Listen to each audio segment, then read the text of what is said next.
Hi everyone, good morning and good afternoon as well. Greetings from ASEAN Clean Energy Week 2020 virtual conference. This is Starry, project producer of Leader Associates, and it is my great pleasure and honor to be the host of the day one morning session. I am very excited to see so many developers, investors, consultants, and industry experts in the solar energy around the world gather here today. And today's virtual conference will also be live broadcast via the YouTube and our media partner channels. So before we get started, please allow me some time to cover a few housekeeping items in short. Firstly, I would like to introduce who we are. And we, Leader Associates, is a global leading event organizer concentrating on renewable energy.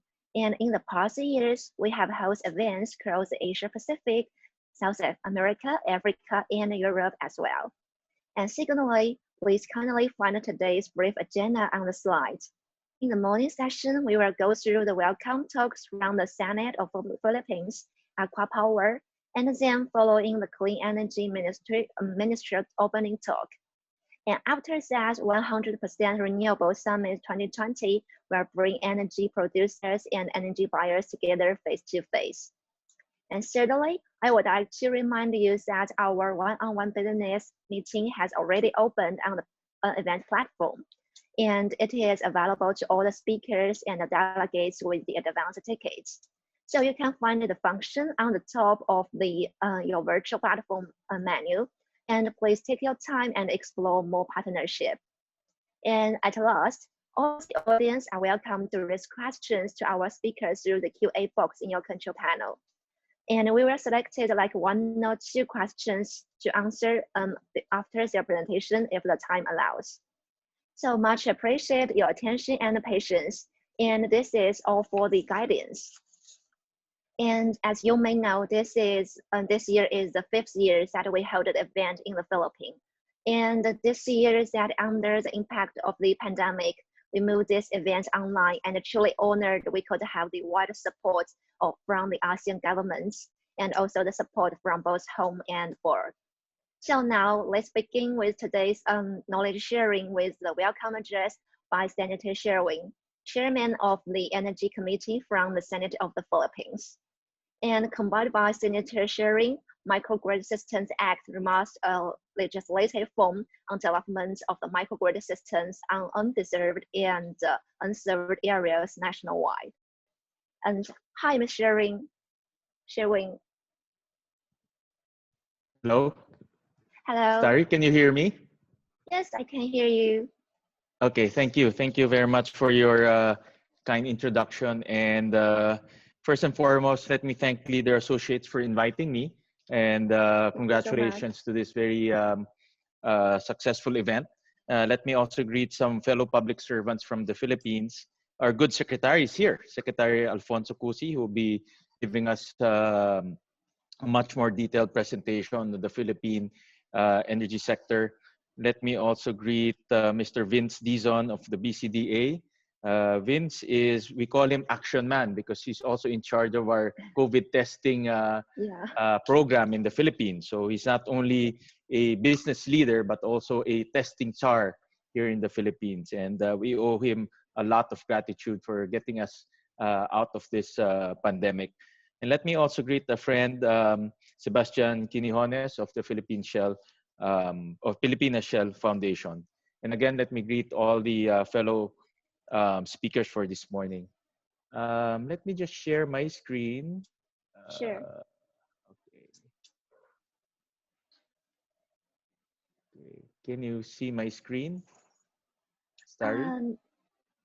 Yes, I can see your slides right now in the full screen mode. Perfect, thank you. Great, thanks. First of all, Starry, thank you for assigning me as the first speaker today and being a Philippine senator and the first speaker. It's a good opportunity for me to invite potential investors to invest in RE in the Philippines. This is one of the good reasons for being the first speaker because it gives me an opportunity to attract our potential investors to come to the Philippines. And I'll give you 5 reasons why the Philippines is a good destination to invest in RE. But before that, oops. But before that, let me just give you a snapshot of where we are in the Philippines. We have one of the more respectable RE share in the region at 28% in installed capacity and 20% in generation. Thermal still dominates our energy mix, but I think this is respectable vis-a-vis our compared to our other ASEAN neighbors. And first reason the Philippines is an attractive place to go into RE because of our growth. We've been growing at an average of about 6 to 7% over the last 15 years. And in the next 20 years, we'll need approximately 43,000 megawatts of additional capacity.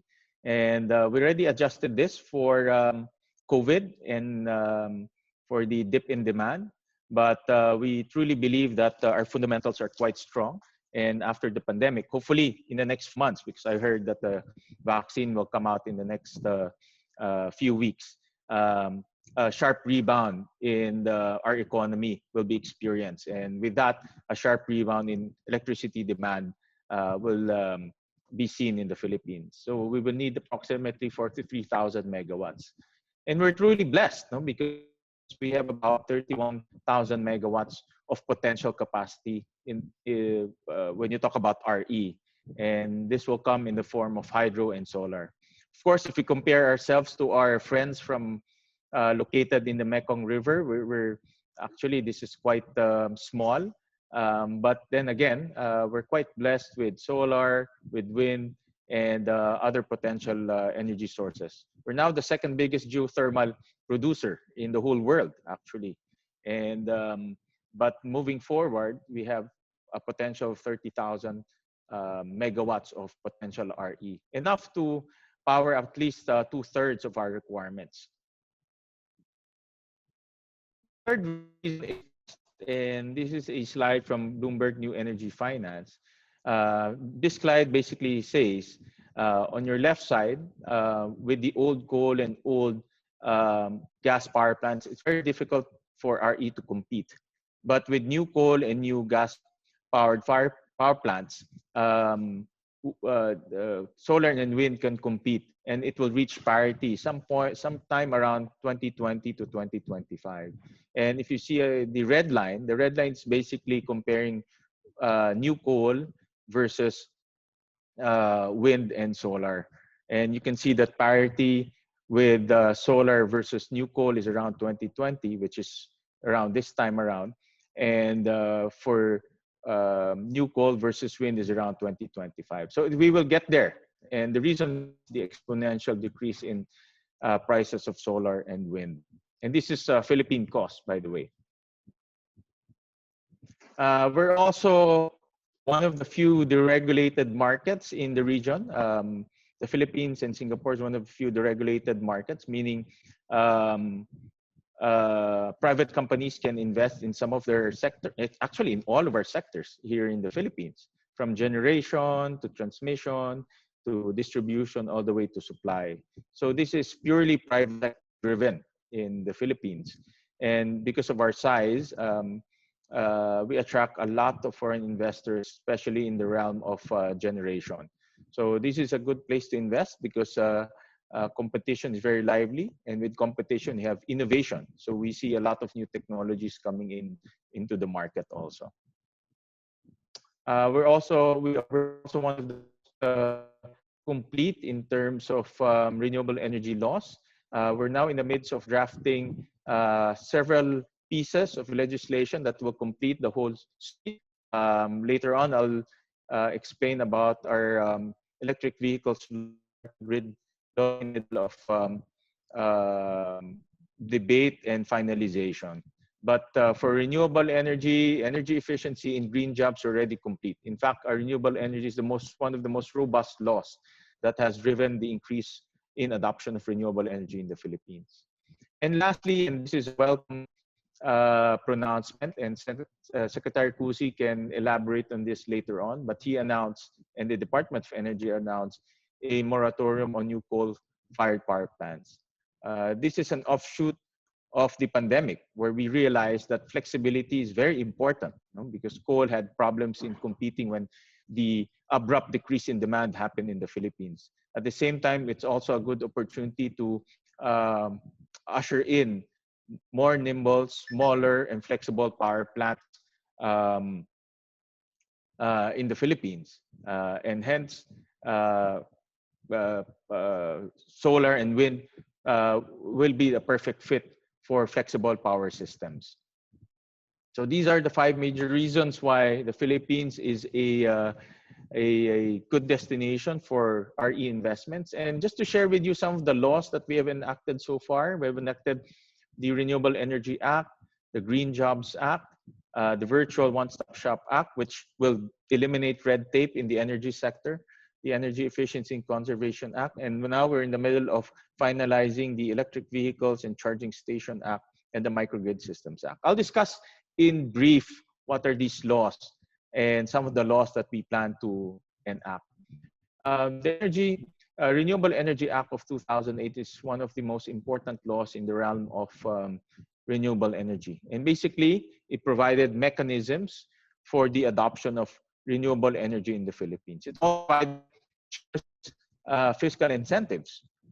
And just to highlight a few of the fiscal incentives, it gave income tax holiday, duty-free importation of equipment, and other incentives that will hopefully lower the cost of RE and attract more investments to come in. It will also lower the cost of investments in the Philippines in RE. So these are just a few of, not a few, but these are all the fiscal incentives that is under the RE law. And we also have non-fiscal incentives that is geared towards jump-starting RE in the Philippines. We have the feed-in tariff, although the feed-in tariff has been oversubscribed in some technologies, but it's still available for run-of-river, for ocean technology, as well as waste-to-energy technologies. It also has net metering, RPS, Renewable Portfolio Standards mechanism, and other suite of mechanisms that will attract RE investments. All of this are already in place and being implemented, and I would like to suggest to everyone to take a look at the law and the details of these non-fiscal incentives. These are great incentives that will help inject more RE in our system. The renewable energy law, we saw a uptake in solar and wind particularly, and we see now it's a substantial component of our energy mix. I'll just share with you some of the examples. This is a 8 megawatt solar power plant in my city, in the city of Valenzuela. It's the only urban solar power plant in the middle of, not middle, in the north of Metro Manila. And Metro Manila is such a dense place. Finding hectares of land is almost near impossible. And but we managed to innovate. This is actually an old fish pond that the proponent reclaimed and put solar power plants. So from a dead fish pond, it became a solar power plant that generates about 8 megawatts of electricity. Another proud investment is the Guimaras Wind Farm. This is 45 megawatts located in the Visayas Islands of the Philippines, and one of the most successful wind farm projects in the country. This is the Isabela Hydropower Plant. It's a joint venture between a private proponent and a Norwegian proponent, and also the government. It's a multi-use hydropower plant generating 38 megawatts of electricity. It also irrigates that province, because this province is known for producing rice. So one of the few examples of a multi-use hydropower plant. And because we have a deregulated environment, innovation is a offshoot of that deregulated environment. And this is a 10 megawatt battery power plant invested by EES, now San Miguel. And this is meant to inject ancillary power and balancing power for renewable energy. So it's one of the few, actually this is the first battery power plant built in the country, but San Miguel has declared that it will build more of these all over the country to help with ancillary services and also with balancing the grid. They will build approximately 2,000 megawatts of this type of technology all over the country. As we see more RE being injected in the system, San Miguel forecasted that we will need this type of technology to make sure that the fluctuations are eliminated. We just enacted the Energy Efficiency Conservation Act just recently. This is a fairly new law, and basically the DOE, the Department of Energy, will be given powers to impose energy performance standards for buildings, for businesses, even consumer products. And it has mechanisms for government to enter into PPP, no? Into private-public partnerships. It also has incentives, not as generous as the RE, but enough to jumpstart the Energy Efficiency and Conservation Act. And I encourage everyone to take a look at this law. We're now in the middle of debating the Electric Vehicles and Charging Station Act. And basically, I won't go into the details of this law, but basically this law aims to jumpstart electric vehicles and charging stations in the country. And the law is aimed to create an industry itself, not only the adoption, but the entire electric vehicle charging station industry in the Philippines. We believe that this is the way of the future. And in order to catch the wave, this law will promote the industry. It will also improve the adoption of electric vehicles by mandating parking lots and also putting charging station in the different facilities here in the Philippines. It will also give, again, fiscal incentives. These are just some of the examples that we have right now. It's no Tesla, definitely, but this is an electric Jeep. It's not shape of the Jeep anymore, no, but it's this vehicle was designed to replace the old jeepneys here in the Philippines. And this is actually an actual electric Jeep in the Senate by the Senate Cooperative Employees Cooperative. And public transportation is one of the biggest markets for electric vehicles in the Philippines. We also have electric tricycles, and hopefully hopefully in the future, electric buses, because almost 80% of the residents in Metro Manila take the public transportation. So one of the biggest markets in the Philippines, actually, in my opinion, is not the private vehicles, but the public transport sector. And these are just some of the examples of the potential of electric vehicles in the country. And lastly, we are in the middle of debating the Microgrid Systems Act. To date, we still have approximately 2 million households that doesn't have electricity. And we plan to use new technology to reach those households by way of using microgrid system. And in this law, RE will be given priority for the rollout of microgrids in the system. We have a mechanism to attract private proponents to enter into unserved areas by what we call the QTP, the Qualified Third Party System. But we will now institutionalize that and make sure that the process is faster, the process is clear, and there's a competitive selection when government chooses the private proponents that will come into these areas. We believe basically the concept here is to use microgrid or new technologies to power up all 2 million plus households that are still in the dark right now. So just an example, this is a microgrid system in Palawan, Sabang, Palawan. And this is a 2.4 megawatt hybrid system. It has Tesla batteries, it has solar panels, and also generators during times that there is no sun. So it's a hybrid system, one of the most successful. It's um, financed by Japanese proponents and rolled out by Singaporean proponents. And this is a project that I am quite amazed because of the very nice backdrop um, uh, at the back of this power plant. If you see the mountains, Palawan is known for its very beautiful scenery, and this plant is um, was put up in a area wherein you can see the backdrop that is very beautiful, and it's very successful, and I hope it will serve as a role model for future microgrid systems in the Philippines. So again, thank you very much to Leaders Associates for organizing this event, and thank you very much for inviting me. Good morning to all.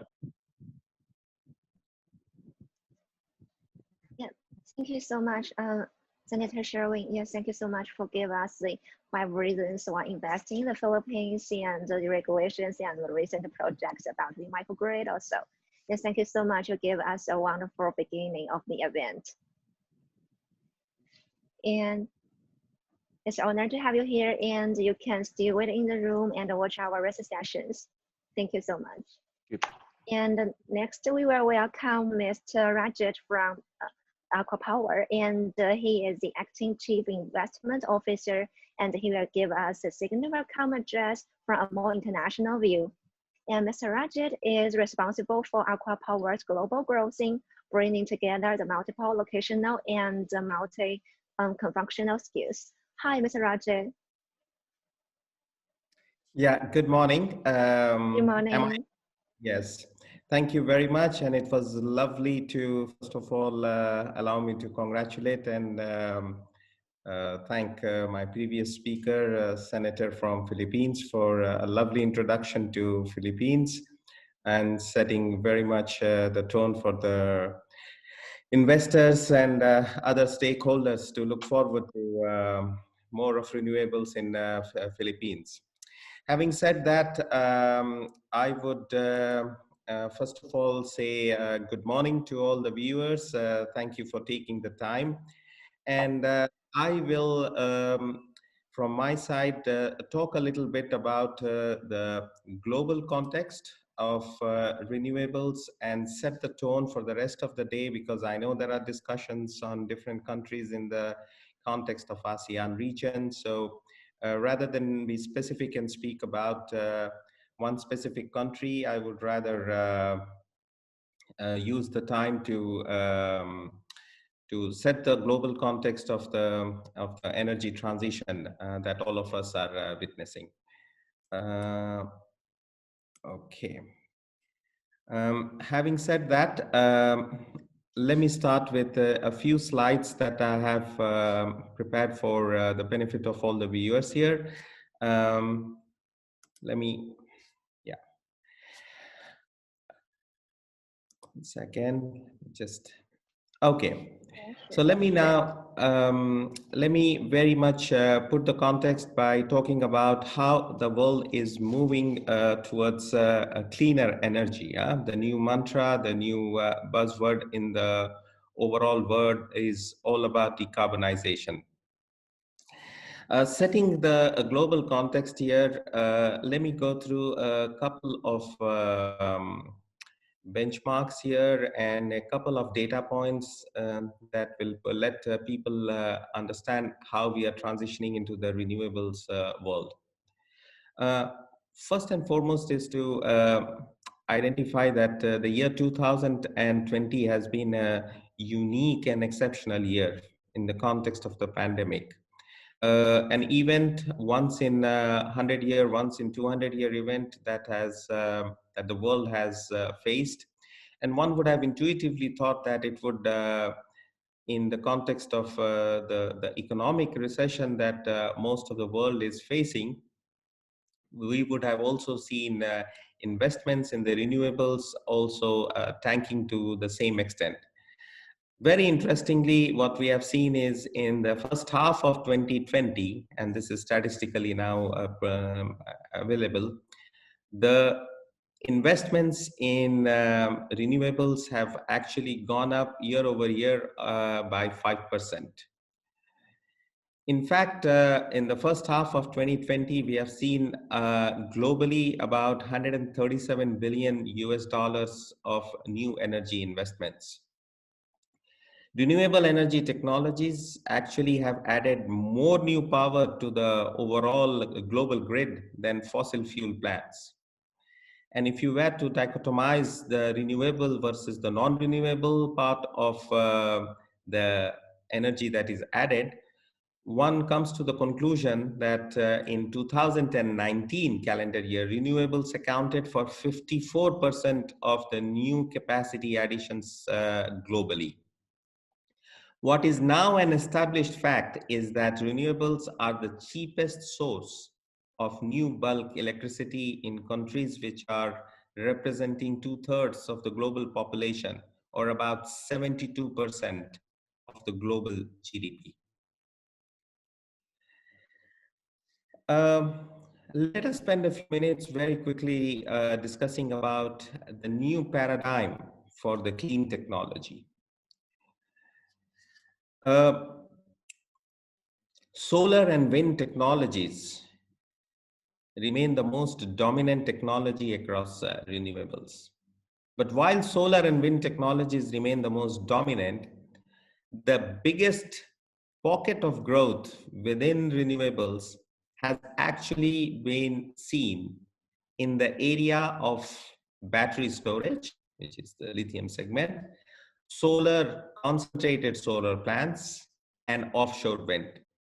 That has been the three most dramatic areas of growth, while solar and wind continue to be the dominant technologies within renewables. A case in point here is that in today's context, if you were to assume a daily charging and discharging cycle of about 4 hours per day on the back of battery storage, the electricity that can be generated can, on an economic cost model, challenge the conventional gas peakers, where gas is imported fuel. Global electric systems are flipping from a system, from a grid that was operating on the basis of conventional being the heart of the system and supported by smaller peaker units, to a completely different renewable energy driven base load during the daytime, which is supported by batteries, peakers, and conventional fuel plants running at low capacity factors. So what we are observing is a complete change in the energy mix in how system operators are running large grids these days. Let me bring also into context a little bit of how across the solar PV industry, we as Aqua Power have seen the evolution of the market. Let me first of all draw your attention to the graph on the right-hand side of the screen here. What you see is the evolution of tariffs, and we have taken a sample size of actual levelized cost of electricity for projects that we have won or projects that we have participated in the last 5 years. These are all utility scale projects. And while most of them are in the Middle East and North African context, but they definitely are representative of how the evolution of electricity price using renewables is now happening across the globe. What you see is in front of you in the graph there that tariffs back in 2015 under the competitive procurement model were around 5.5 cents levelized cost of electricity over 20 years of fixed price and fixed volume procurement, have now almost fallen to somewhere close to a little above 1 cent. We are talking of about 1.3, 1.25 being the last competitive procurement, at least that the Middle Eastern markets have seen in the context of solar PV. So almost 90% fall in the procurement prices of solar PV. And it has been now several years that solar PV has become the cheapest source of bulk electricity production in the overall grid. And what are some of the key factors leading to the drop of the solar PV prices on a worldwide basis? We have broken it up into four segments, and let me quickly walk through the four segments. First and foremost is the evolution of the technology around solar PV. What we have seen in the last 3/4 of the decade is that the modules are starting to become far more efficient, and there is a clear roadmap towards this efficiency improvement. But also, quite importantly, something that a lot of people seem to overlook is that the size of the modules in the last couple of years especially have increased. We have seen in the last 2 years, module sizes have increased by almost 100%. And what that does is it helps as a follow-on consequential impact in reducing significantly the balance of system cost, which then goes on to reduce the overall EPC prices. On top of that, we have seen the new generation of modules becoming mainstay, especially the bifacial modules, where the backside of the modules are allowing for anywhere between 3 to 7% of improved gains, and that is translated into also similar reduction in the levelized cost of electricity. We are continuing to see rapid improvements in bifacial modules, especially around the bifaciality, which is right now at 70% and is expected to go right up to 90% in the coming years. We are also, along with the module improvements in terms of size, efficiency, and bifaciality, we are also seeing improvements in the efficiency and the size of inverters and a lot of optimization around the DC-AC network designs. All of this leading to minimization of the losses, increase in the amount of electricity that is generated, and then going on to contribute towards reducing the levelized cost of electricity. Let's move on to the other aspect, which is CapEx. In terms of CapEx, just to set the context for all the viewers here, almost 80% of the total project cost comes in from the CapEx, and within the overall CapEx, almost 40% of it is EPC price. 25% of the EPC price is spent on trackers and inverters. And what has happened is we have seen, due to the rapid deployment of solar PV across the globe, increased competition and increase of the supply chain, leading to improved cost efficiency and increase in the economies of scale.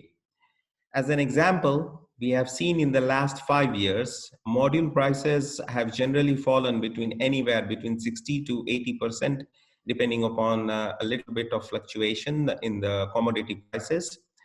And in comparison, during the same time, as I have mentioned earlier, PV tariffs globally have gone down by, let's say, between 70 to 80%.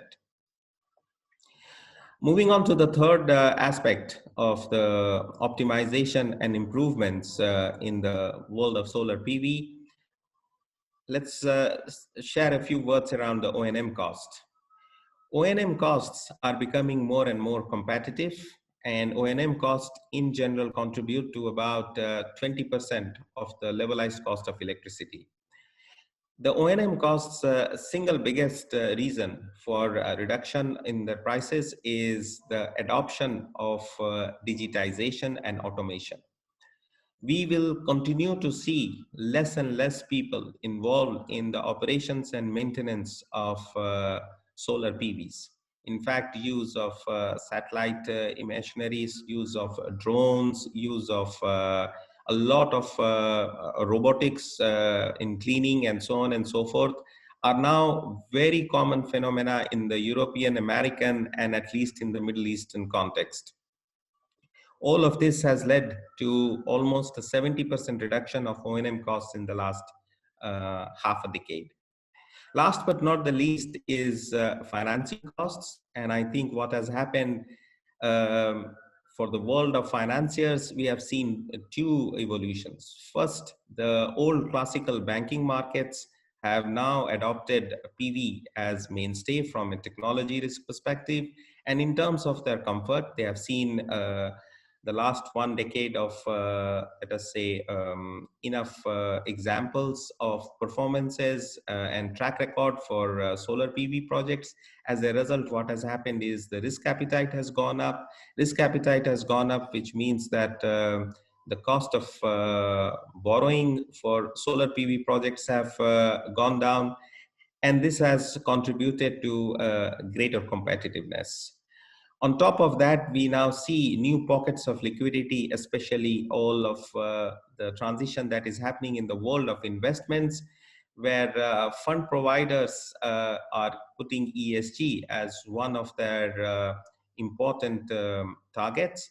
And ESG investment and ESG frameworks for these investors have started to more competitive financing being available to the solar PV industry.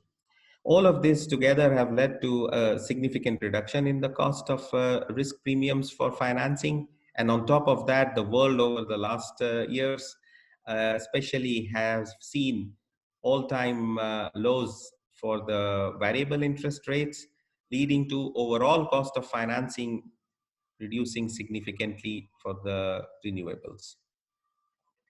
Moving on from solar PV, very quickly, let me touch base on the solar CSP industry, which is concentrated solar plants. We at Aqua Power have been very instrumental as the largest owner of CSP plants worldwide for a significant tariff reduction of CSP and integrating CSP into the main grids. As a backdrop, let me very quickly inform everyone that CSP technology has to be seen very differently from solar PV technology. They are not two technologies which are competing for the same space. The PV industry today, in the absence of integration of long duration storage, has to be seen as electricity that is generated during certain hours of the day, anywhere between 7-8 hours to up to 12-13 hours, depending upon which part of the world you are located. Whereas CSP integrated with thermal storage, which is commercially accepted and bankable, has to be seen as base load dispatch. And solar CSP actually competes not with solar PV, but it competes actually with base load sources of generation like gas-fired power stations and fossil fuel-based power stations. Now, CSP tariff has also gone in terms of evolution through a huge change. It is not somewhere around 9 years back that CSP was generating electricity at somewhere close to between $30 to $35 per megawatt hours. Today, the last solar CSP utility scale, which is actually in advanced construction in Dubai, with the Dubai Electricity and Water Authority as the procurer, has seen a levelized electricity cost of 7.3 US dollar cents under a competitive procurement, where Aqua Power is the main owner of that facility. It's in advanced construction. CSP worldwide has started to demonstrate that it has become a reliable source of energy dispatch. It is a 24/7 source of energy dispatch. In fact, Aqua Power's Bukport CSP project in South Africa, which is in its 5th year of operation, has 9 hours of storage integrated to it, was during the month of October on a continuous dispatch mode running for 24/7 for a period of 13 days. Let me now come to the last part of my presentation where I talk about hydrogen, the next alpha. Excuse me. So clean hydrogen is a key rising technology in the path towards the net zero carbon and providing decarbonizing solutions along the most challenging parts of the carbon abatement curve, including long-haul transportation industry, steel industry, chemicals, and heating industry. Meeting the climate targets, which is the most defining challenge that the world is facing in this century, requires a new clean molecule to decarbonize the energy intensive and hard to abate industries. And this is where green hydrogen is now stepping in. As you can see from the schematic on this chart, green hydrogen essentially is a lot dependent on the cost of electricity. And with renewables coming to costs which are between $12 to $15 for solar PV per megawatt hour of generation. The production of green hydrogen from a scalable perspective is starting to become very interesting. So far, blue hydrogen has been produced at a cost of anywhere between $1.5 to $2.5 per kg. Green hydrogen is given where the cost of renewable energy is, and given where the cost of electrolyzers are going predicted to be, is expected to be anywhere between $4 to $6. But with the rapid deployment in the next couple of years, we expect the green hydrogen to come to the same level of parity as blue hydrogen is currently produced. We at Aqua Power, together with Air Products of US and the futuristic city of Neom in Saudi Arabia, are working very hard on the implementation of the largest utility scale green hydrogen project. It's a $5 billion green hydrogen project, which is based on almost 4 gigawatts of renewable, a mix of both solar PV and wind energy, in order to produce 1.2 million tons per annum of liquid ammonia that is going to be shipped by Air Products to different parts of the world. We are seeing a lot of emergence of and talk around the worldwide policies to integrate green hydrogen into the value chain. And countries in EU, Chile, Japan, Korea, Australia are all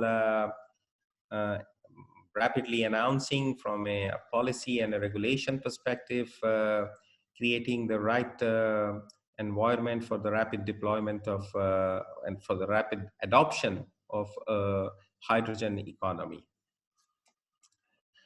I think that was a very quick perspective from my side, and setting the stage for how the world of renewables is emerging.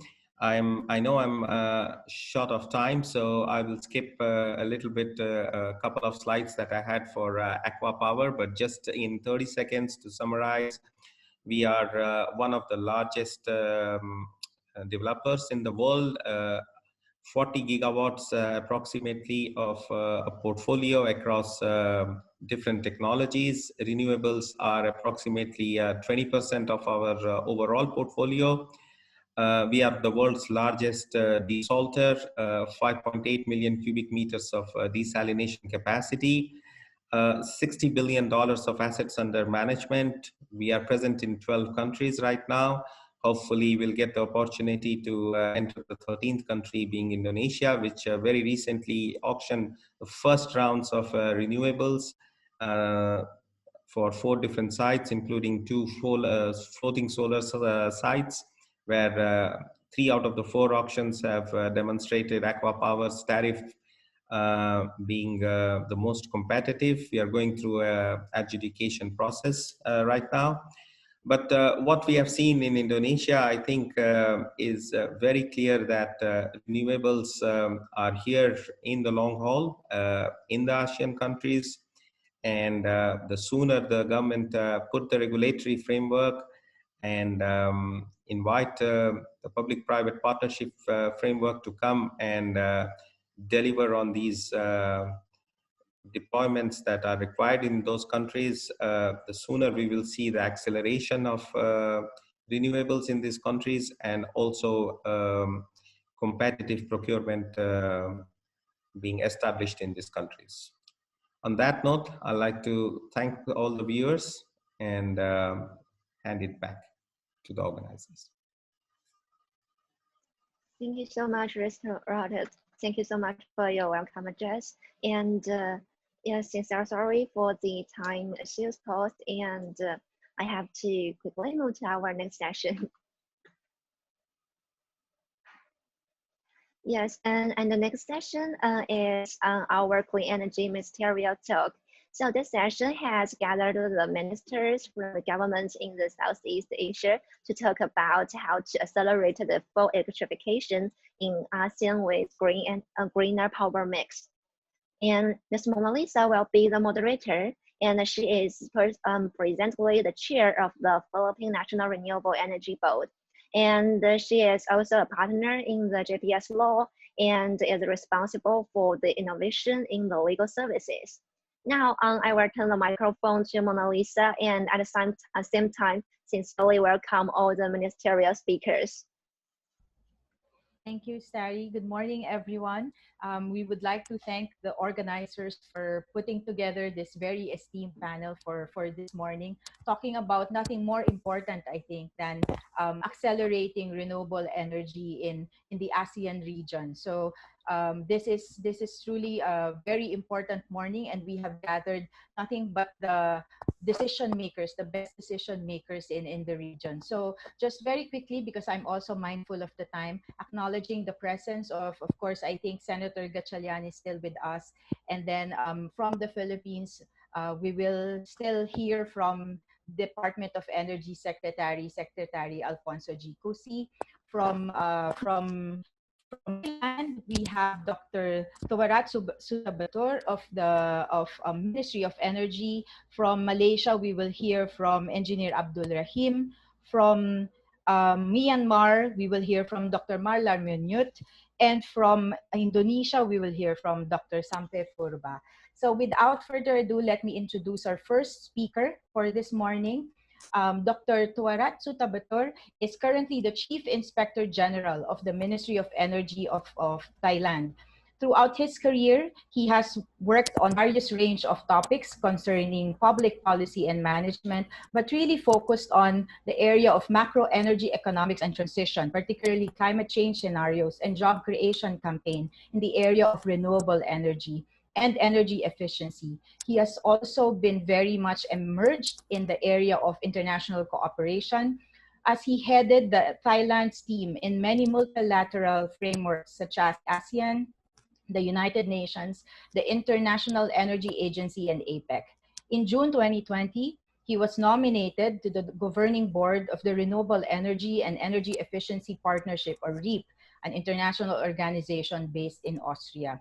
This morning, we are looking forward to hearing more from Dr. Sutabator as he talks about investor confidence in Thailand's renewable energy market. We understand that Thailand is looking to renewable energy as a rapid response recovery plan for COVID-19. So we look forward to his presentation. Kuntawarat, we hand over the microphone to you.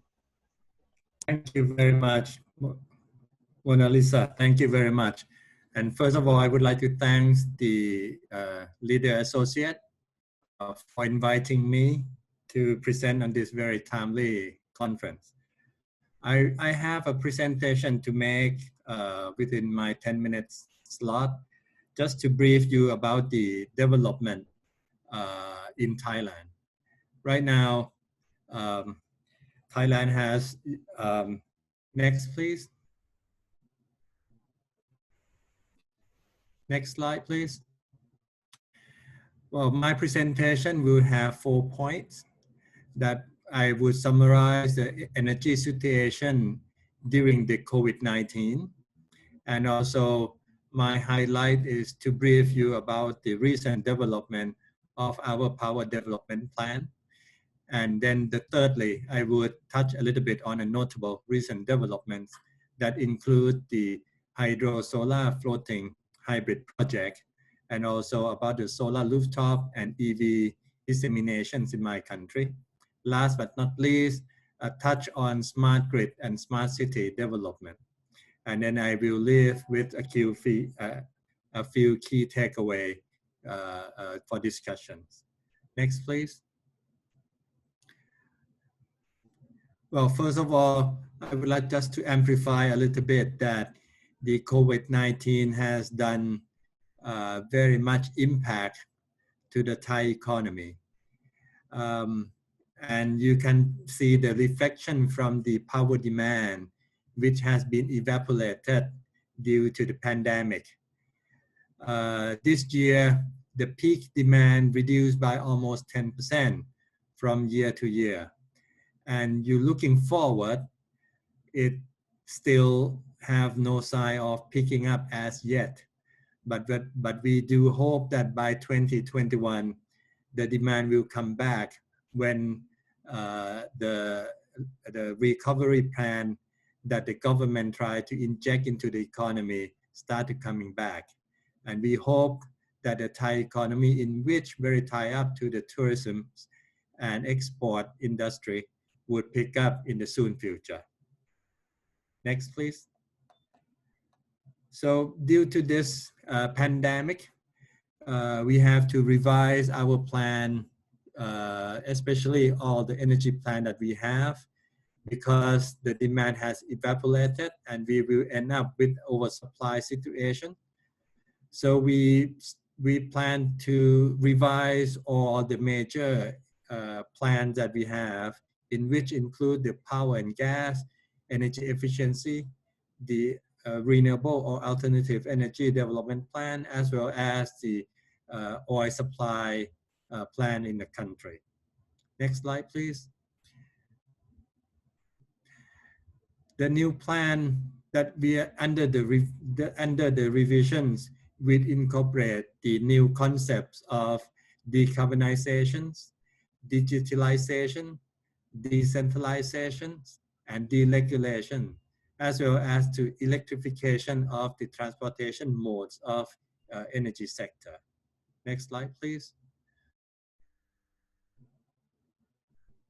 So the plan would take up the energy trilemma, in which would make sure that the energy security is always a top priority, but also we're looking at energy sector as a driver for the economic recovery plan. And also we would like to make sure that the energy sector would be more environmental friendly and help reduce the impact on the climate change. That's the result that the Thailand energy mix would limit the growth of the fossil fuel, even though that fossil fuel is still a dominant fuel in the future. But the increase of renewables energy would take a very center stage in the future. And our renewables energy would include the large hydropower and also imported hydropower from our neighboring country. Next slide, please. On the new or the revision of our power development plan, which is titled PDP 2018 Revision 1, the demand has been reduced and we shuffle the supply a little bit. There would be new capacity, approximately about 56 gigawatt in the next 20 years. Out of this 56 gigawatt, almost 21 gigawatt of them would be renewable energy resources. And also we plan to do a pump storage or a large type of energy storage system into our grid. We try to limit the growth of the fossil fuel power plant, including coal and natural gas fired power plant. Next slide, please. Next, I would touch a little bit about the development that recently has been a talk of the town in Bangkok or in Thailand. Next slide, please. First is about the recent development that the government has tasked the Electricity Generating Authority of Thailand, or EGAT, to do a project of hybrid solar floating into the existing dam or hydropower dams. The plan is to increase the facility by constructing the solar floating solar of 2,700 megawatts in 9 existing dams. The first pilot project is the Sirinthorn Dam in Ubon Ratchathani in the northeastern part of Thailand is already on process. We already have the contractor to start the job. Next slide, please. The benefit of hybriding the solar floating into the existing dam is to utilize the existing facility, such as the transmission lines, the power station that already exist, and also to complement the hydropower generation. Because in Thailand, the hydropower has served as a peaking plant. Next slide, please.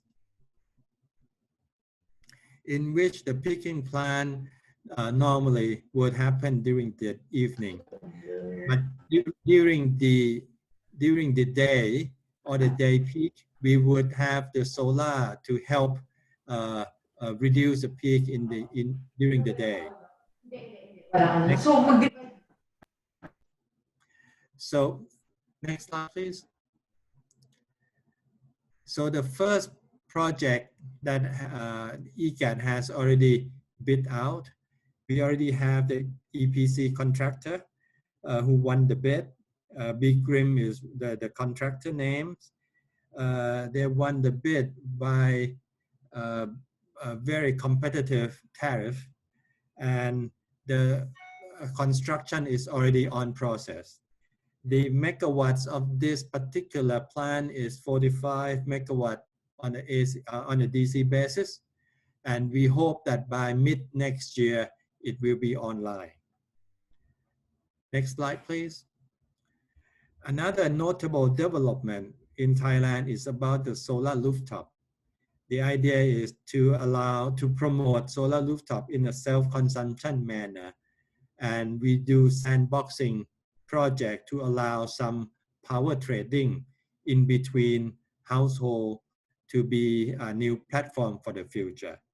But this slide just to summarize the history of the promotion scheme of the solar energy in Thailand, that we started out some 15 years ago to have the ADER program or the feed-in premiums that could complement the base tariff and to promote the investment in the first 10 years of our programs. And after that, we've gone on from ADER program into the feed-in tariff, which is the fixed but longer term types of tariff. And then right now, at the moment, we are at the process of promoting self-consumption PV facility. Next slide, please. At the moment, there are more than 10 sandbox projects under the supervision of the Energy Regulatory Commissions of Thailand to oversee the potential of the possible power trading in the future. We do hope that if the power trading could be a new platform for the future, it could help balancing the grid in the future as well. Next slide, please. The next notable things that could complement the solar PV rooftop disseminations in Bangkok is to promote the EV charging station, because EV could serve not just only being a new demand for electricity, but also it could help to generate a new platform such as the vehicle to grid and to utilize the energy storage in the EV car to help stabilizing the grid in some of the cities such as Bangkok and Pattaya. Right now, there are more than 400 EV stations, both installed by the public sector and the private sector. We have a vision that within the next 10 years, Thailand could be what we call the 30 at 30, that we have the 30% penetration of EV passenger cars by 2030. Next slide, please. But we are pretty much far from what we have been envisaged to. We still have 6 things to do. First is to promote investment programs to make sure that there is the automobiles industry to invest in our country to manufacture the car. Secondly, there would be a kind of a promotion to the end consumer, such as a tax incentive or some kind of a price competitiveness programs. The third one is about the standards.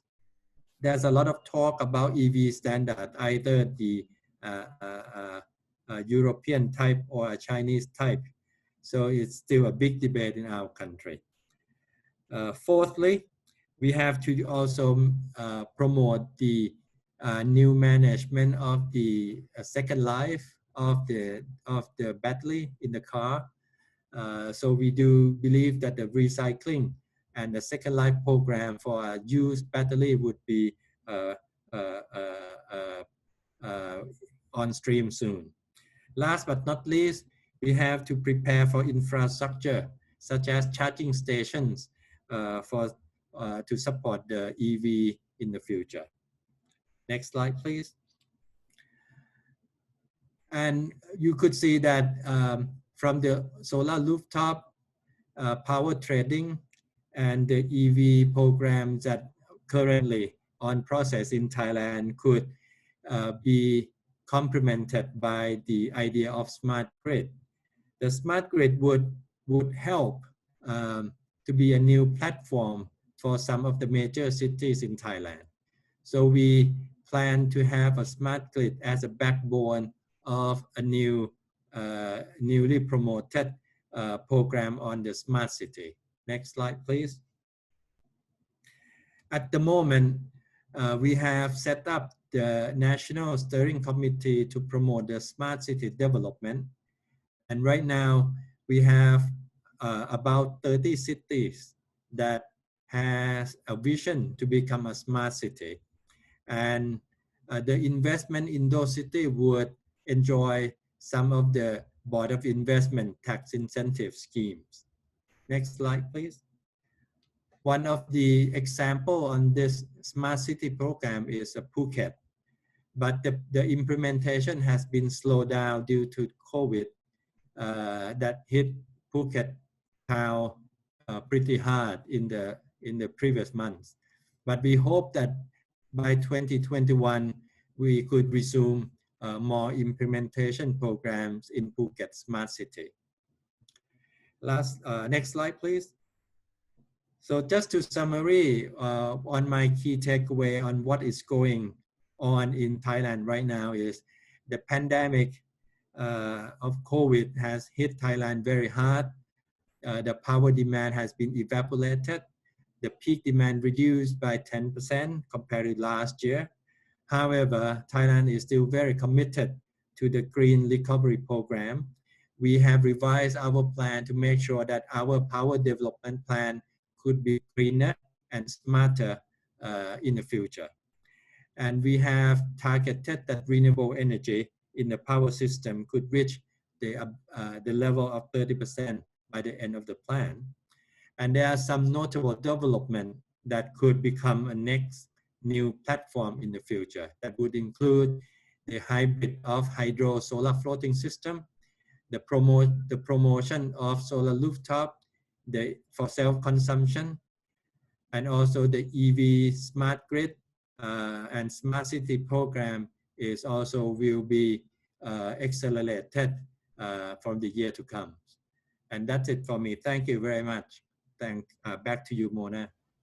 Thank you. Thank you very much, Dr. Sutabator, for that presentation. It's very encouraging to hear about the developments in Thailand and also finding synergies in what's happening also here with us in the Philippines. And I think this is a good take-off point. Maybe if we have time later, we can, for the Q&A session, we can pick up some of those points as well, because definitely there are lessons to be shared among the countries. So at this time, we will welcome our presenter from the Philippines, no other than our Secretary of Energy, Alfonso Cusi. Secretary Cusi started his career in public service in 2001, applying his many years of experience in the logistics and transportation industries when he was first appointed by then President Gloria Macapagal Arroyo as General Manager of the Philippine Ports Authority. So from the Philippine Ports Authority, he was then moved to the airports as General Manager of the Manila International Airport, and then as Director General of the Civil Aviation Authority of the Philippines, or CAAP, in December 2010. He then returned to private sector only to be redrafted again to the public sector in 2016, when he was appointed Secretary of Energy by President Rodrigo Duterte. He also currently is the Cabinet Officer for Regional Development and Security, or CORS, for Region 4B, or Mimaropa. He is also assigned as a Cabinet member tasked to assist Rizal, the Rizal province, in fighting COVID-19. Secretary Cusi, the floor is yours, sir. Thank you very much, Attorney Mona, and good morning. Esteemed panelists, members of the ASEAN Energy Community, ladies and gentlemen, good morning. A special greeting to my chairman in the Senate Energy Committee, Senator Win Gatchalian, who earlier made a very detailed presentation and the photos of what is happening in the energy sector. I don't have a slide to present, and just talk about the narratives of what we are doing here, and we'll be ready later on for the Q&A. So I'd like again to acknowledge the ASEAN Clean Energy Week for inviting me to participate in this conference. It is my pleasure and honor to speak today's ministerial talk to discuss the bright prospects of the renewable energy landscape in the Philippines. Amid the challenges we are facing due to COVID-19 pandemic, this event remains timely since the health crisis provided an impetus for the transition towards more sustainable energy resource utilization.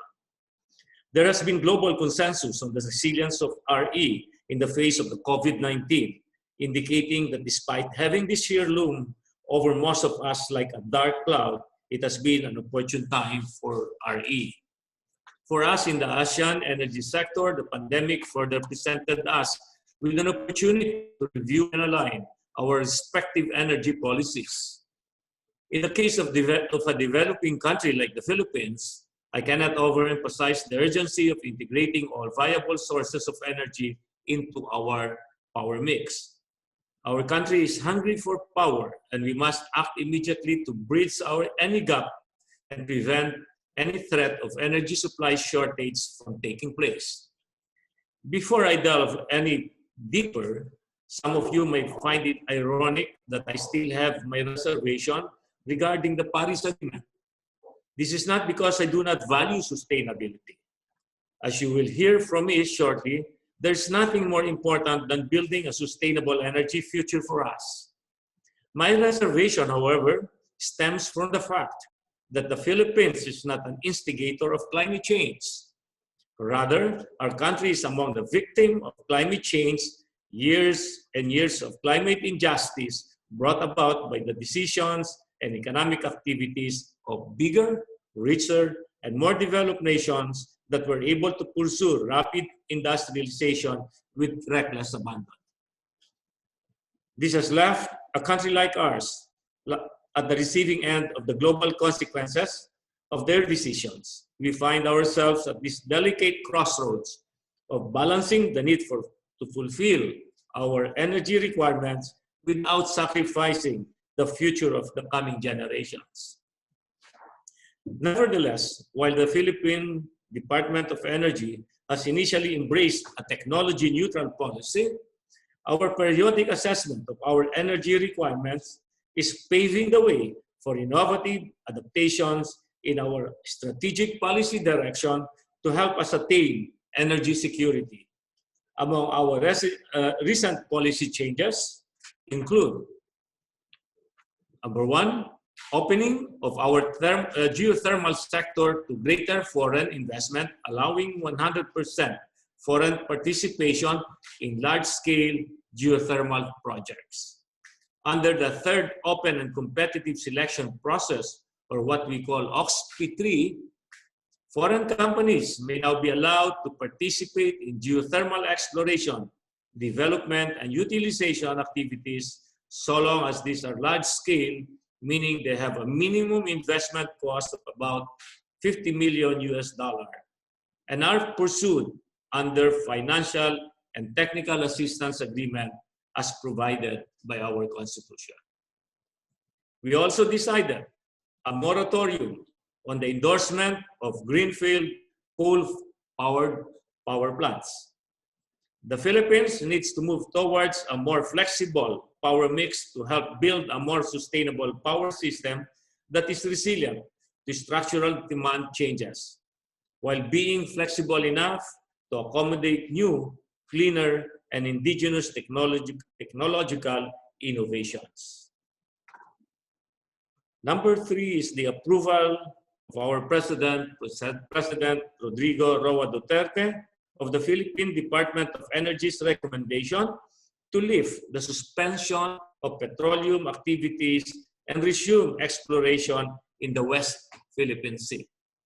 This development would augur well for our economic activity in the midst of the COVID-19 pandemic, since the resumption of work would infuse our economy with fresh investment and help generate high-skilled employment opportunities. As of last year, Philippines still has the highest RE share in the total primary energy supply among the ASEAN countries. Still, I am determined to accelerate the development of our country's indigenous resources. This includes our push to transition from oil-based technology towards cleaner energy sources such as LNG to foster sustainable economic development. And as we continue recalibrating our energy policies to fit our energy goals, I am confident that there would be broader opportunities for RE to figure even more prominently in our country's energy future. Ladies and gentlemen, the administration of President Duterte is shaping a Philippine energy sector that focuses on energy security, reliability, and resiliency. To achieve our vision, I just approved the updated Philippine Energy Plan 2018 to 2040, which contains the necessary adjustment that we have to make because of recent global developments, including the impact of COVID-19 pandemic on the energy sector. Under this new PEP, additional capacity that we need by 2040, under the business as usual scenario, would be 71,817 megawatts. Under the clean energy scenario, it will be 75,325 megawatts. I have likewise submitted the same to our legislative bodies, to the Senate, headed by Senator Wing Gatchalian, so that our legislators will be able to craft the necessary laws to amend existing ones to support the PEP. The updated version will help the energy family and our stakeholders better understand what the energy situation will be 20 years from now. The updated version, which I say is sustainable and strategic, embodies a clear set of objectives, namely, 1, increase the production of clean and indigenous sources of energy to meet the economic development of the country. Number 2, decrease the wasteful utilization of energy through the use of energy efficiency tools and strategies. A law has been passed on this already, as articulated by Senator Win Gatchalian earlier. And number 3 is to ensure the balance among the provisions of reliable and reasonably priced energy services, support for economic growth, and protection of the environment. Being a forward-driven roadmap, the Philippine DOE developed 2 scenarios in its energy outlook under the updated PEP, reference scenario, business as usual, and the clean energy scenario, or the CES, or what I call the low carbon scenario. The former presents what the sector will be in 2040 when only existing policies and programs are implemented, or having no new interventions at all, while a low carbon scenario envisions the transformation of the energy sector when enhanced policies and decisive measures are further introduced. The CES, of course, is where we would like to head. It's a scenario that builds on existing policies that incorporates the committed and indicative power projects, the targets set in National Renewable Energy Program on RE capacity additions, the APEC and ASEAN targets on energy efficiency and renewable energy, as well as the mandated biofuels blending percentages. It envisions to install emerging and more efficient technologies than those already identified, implement energy efficiency and conservation measures to decrease demand by at least 5% and achieve the objectives of the renewable portfolio standards, together with the addition of at least 10 gigawatt to installed RE capacity by 2040. A total of more than 45 gigawatts on additional RE capacity are needed to achieve the levels set in the clean energy scenario. Under the clean energy or low carbon scenario, there will be a slower growth of the total primary energy supply as a result of our energy efficiency and conservation measures. Coal and oil shares will also continue to decrease due to the use of alternative fuels for transport, among others. We have introduced already the electric buses in the country, and that was also shown by Senator Win Gatchalian for our transport sector. This also translates to a power generation mix that shifts from being coal-centered to one where RE, natural gas, and other emerging clean energy technologies will have increased shares. The combined clean energy sources will improve to reach more than 66% of the total generation by 2040.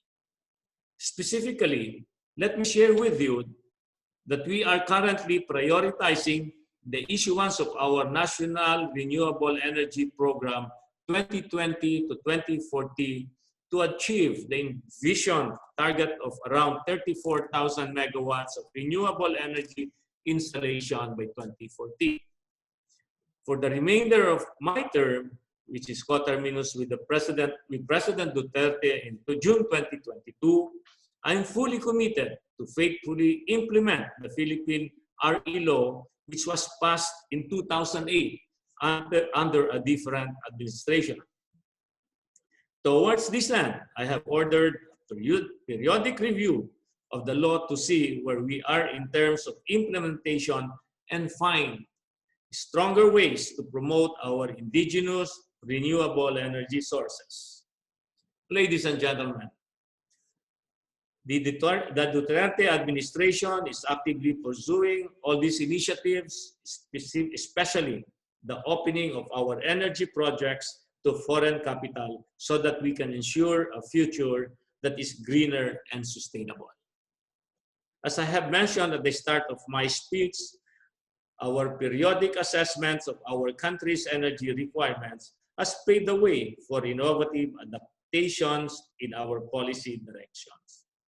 This shift in our policies are meant to ensure the attractiveness of the Philippines as an energy investment destination. The success of our energy program will not be realized unless the private sector will be solidly behind us. The government can introduce policies and laws to make its country a haven for investments. But ultimately, we can only be successful in this endeavor if the titans of the industry, both local and foreign, will fully support us. And so, I invite all the investors who are here today to take a closer look at the Philippines, your gateway to the Asia-Pacific region. Despite the COVID-19 pandemic, we have remained economically resilient. In spite of the global pandemic that we are experiencing, we can still seize opportunities in these extraordinary times by strongly investing in climate-friendly, efficient, and clean energy sources while ensuring that all consumers have access to electricity. The government and private sectors must work together with our partners to achieve this. Thank you very much, and mabuhay to all. Thank you, Secretary Kusi, and thank you for ending the presentation with an invitation, because I think that is really what we have demonstrated so far, that the Philippines is open for investment, and particularly since we are a private sector-driven power industry in the Philippines. We really need all the investments we can get, and what nothing less than Secretary Kusi had underscored is that the Philippines is open. We are flexible also in our policies if the requirement is there to shift and to adjust. So thank you, Secretary Kusi. We'll move over now from the Philippines to Malaysia. We have as our speaker the Chief Operating Officer of the Energy Commission of Malaysia. His career started in public sector in 1984 when he was appointed Technical Assistant in the Electrical Division of the Public Works Department. In 2004, he was appointed as Regional Director of the Energy Commission, and he has taken his post as Chief Operating Officer in September 2019, where the tasks include reviewing the legal framework of the Malaysian power sector to meet industry developments and to usher Malaysia into more renewable energy. So without waiting any further, let's all welcome Mr. Engineer Abdul Rahim Ibrahim. Sir, take the floor, please. Thank you, Mona Lisa, for the kind introduction. Bismillahirrahmanirrahim. Assalamualaikum and very good morning to all. On behalf of this Energy Commission of Malaysia, we would like to express our appreciation to the organizer for inviting us to this forum. We feel honored to be here to share with you the renewable energy mix in Malaysia power planning, which is mainly about the deployment of RE in Malaysia. Let me share my slide.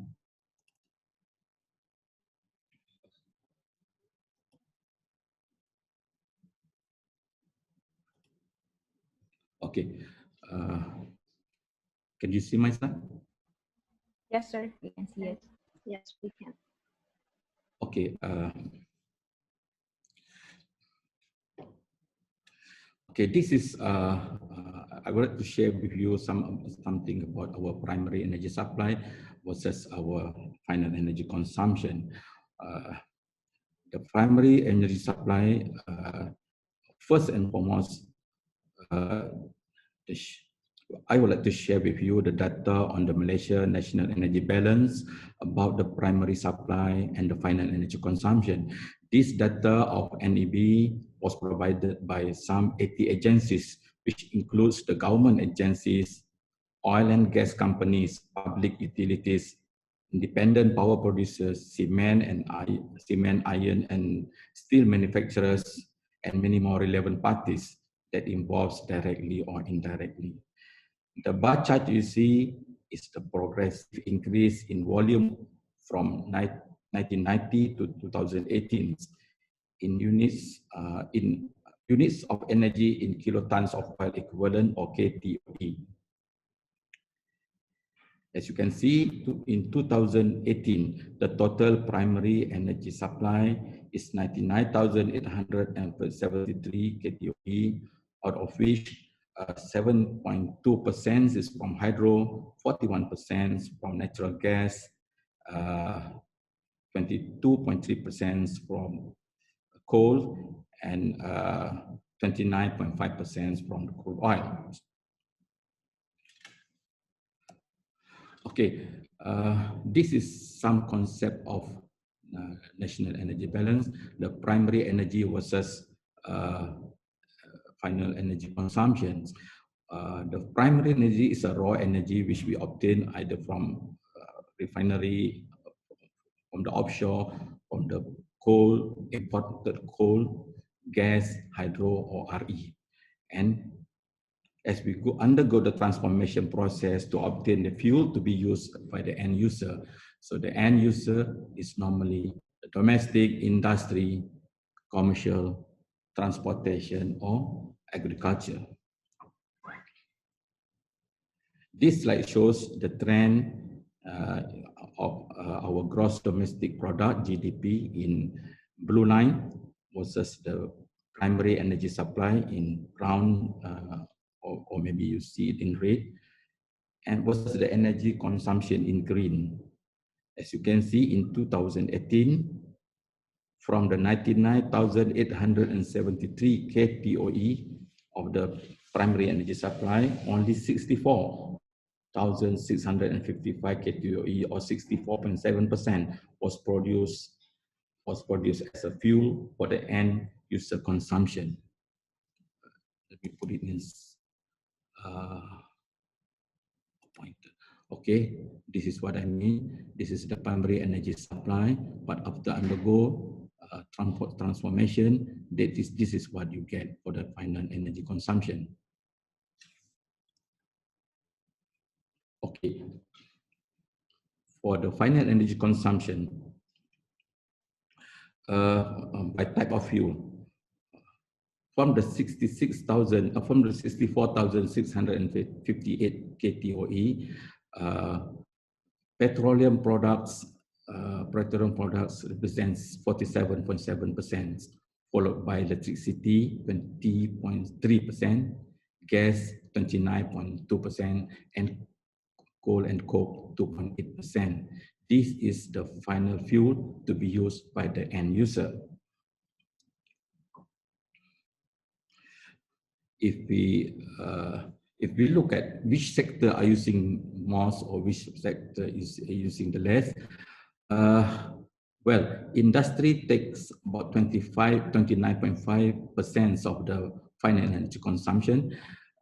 Transportation take the most, 36.4%.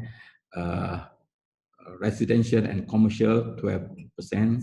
And non-energy use is about 20.5%. This is like producing plastic or fertilizer, and agriculture about 1.6%.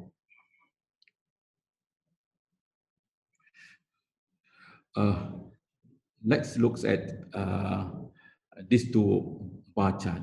What I would like to share with you is from the total primary energy supply, that is 99,873 KTOE. After undergo process, 35% is losses during the transformation, and 51% is a non-electricity fuel, whereas 13.17% is the electricity.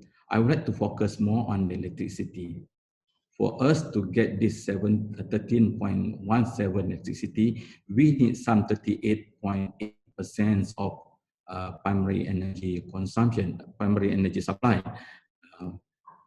after going through all the process of IPPs, and the electricity produced is about 13%. In other words, each unit of electricity generated required 3 units of primary energy supply at the power plant. Okay, so the components of the primary energy supply for generating electricity is coal, 53%, natural gas 30%, hydro 16%, RE 0.7%, and oil 0.3%. Okay, electricity is 20% if you compare only the final energy consumption. Okay, let's focus on towards sustainable energy future outlook. What I would like to share in my following slide is the integrated planning, the 20 years generation development plan, and RE in our Malaysia energy mix. Right.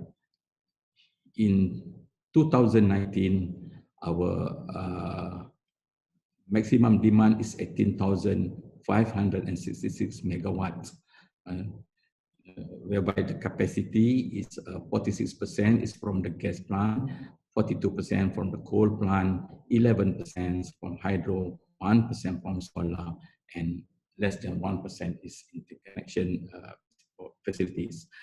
Okay. On the user side, you can see 40% is used by industry, 35% by commercial, 23% by domestic, and 2% by others. We also have grid connected supply. There is about 1,831 megawatt. Next, this is the evolution of Malaysia national energy policy. We've started with national petroleum policy in 75. What I would like to highlight to you is the fifth fuel diversification strategy in 2001, where we include RE as the fifth fuel in the energy mix. So, looking at the planning and criteria and assumption, yes, when we do planning, we will focus for demand forecast. Currently, we noticed that from 2018 to 2020, the increment is about 1.9%. From 2020 to 2030, about 1.2%. From 2030 to 2038 is about 1%. But apart from demand focus, we also we would like to ensure our optimum reserve margin and our commitment in COP21, that is 45% of CO2 intensity reduction by 2030 based on 2025. Other criteria is by energy mix index must in between 0.4 in 2025. Another commitment is the government direction aspirations, whereby we target 20% of RE in 2025 and EE initiative as well. This 20% is RE from not including the big hydro. Okay. So to ensure whether we can achieve that 20%, we first carry out our study, a penetration limit study in our system network for the Peninsula. For example, as I mentioned to you just now, our MD in 2019 is 18,800 megawatt. So on that amount of that capacity, how much RE can be input in our system? So we carry out the study, and the outcome from the study is obtained that if the RE, especially the solar RE, at 5%, 10%, or 15%, no significant impact to our system operations. If we enhance somewhat to 16%, the evening peak and day peak will be some sort like at par. So at 30%, that is where after the 30%, that is where there is a stability concern zone. So at 20%, we are still in the system is able to accommodate. So the patterns of solar generation as we recorded in 2019, we noticed that from the capacity of about 400 megawatts, the best peak we achieve is around 346 megawatt, whereas at the same time zone in between 11 to 12, sometimes there's a cloudy, sometimes there's a haze. So the worst case scenario is about the drop is about 92.9 megawatt, with only left with only about 200 plus megawatt. So the new requirement, the new RE requirement to meet the 20% RE capacity mix in 2025. Currently, we have already 1,483 megawatts in operation, and 2,597 megawatt committed, and we need a new requirements somewhere around 3,758 megawatt. So where can we obtain this new requirement? Of course, we are targeting from solar, some 2,172 megawatt, and the non-solar 1,586 megawatt, which include the solid waste, small hydro, biomass, and biogas. Ladies and gentlemen, as you can see, this is the capacity mix in 2025 from Peninsula Malaysia, inclusive RE as well. So now we are between 8 to 10% of RE capacity installation mix. We are targeting in 2025 to achieve the 20%. So along the horizons from 2018 to 2037, as you can see in the blue bar in the top there, that is the capacity, RE capacity we are targeting.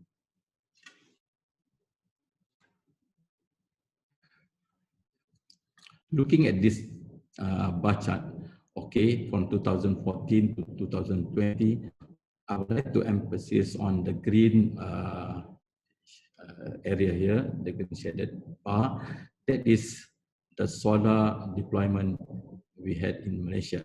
At the beginning stage, from 2014 to 2017, that is where we start to deploy solar. And 2018, as you can see, the increase is much more bigger. 2019 and 2019 is more and more. And we are targeting in 2021, 2022, 2023, the now under construction solar will come in.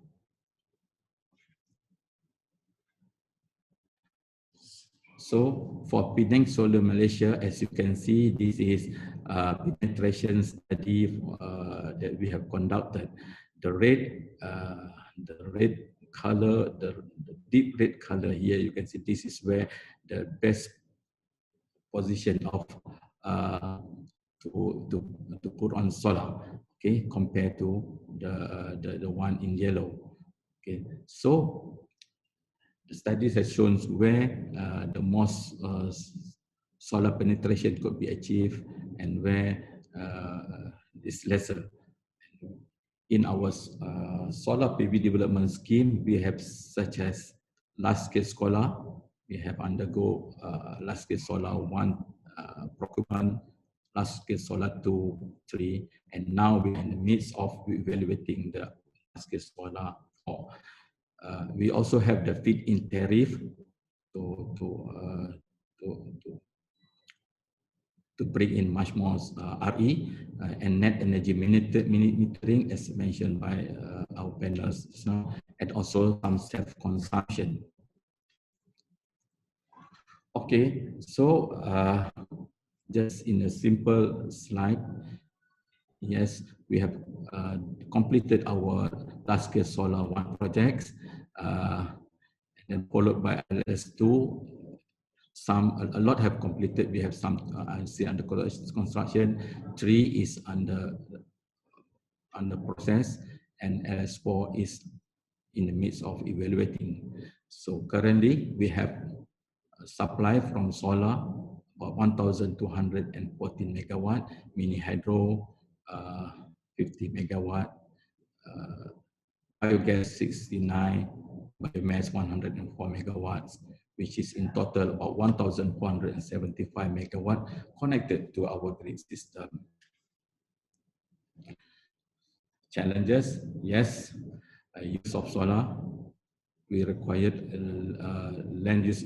There's a land use intensity issues, intermittency of variable RE, which can be compensated by having battery hybrid, and also the technology cost and pricing. Alhamdulillah, now it is reducing more and more. We also have to ensure the trilemma, as mentioned by our speakers before this. To balance up this trilemma, we have to first ensure our energy security, followed by the environmental sustainability, and of course, most importantly, the affordability of our populations to the electricity energy. So this is some pictures of our solar plants where we have commissioned. In terms of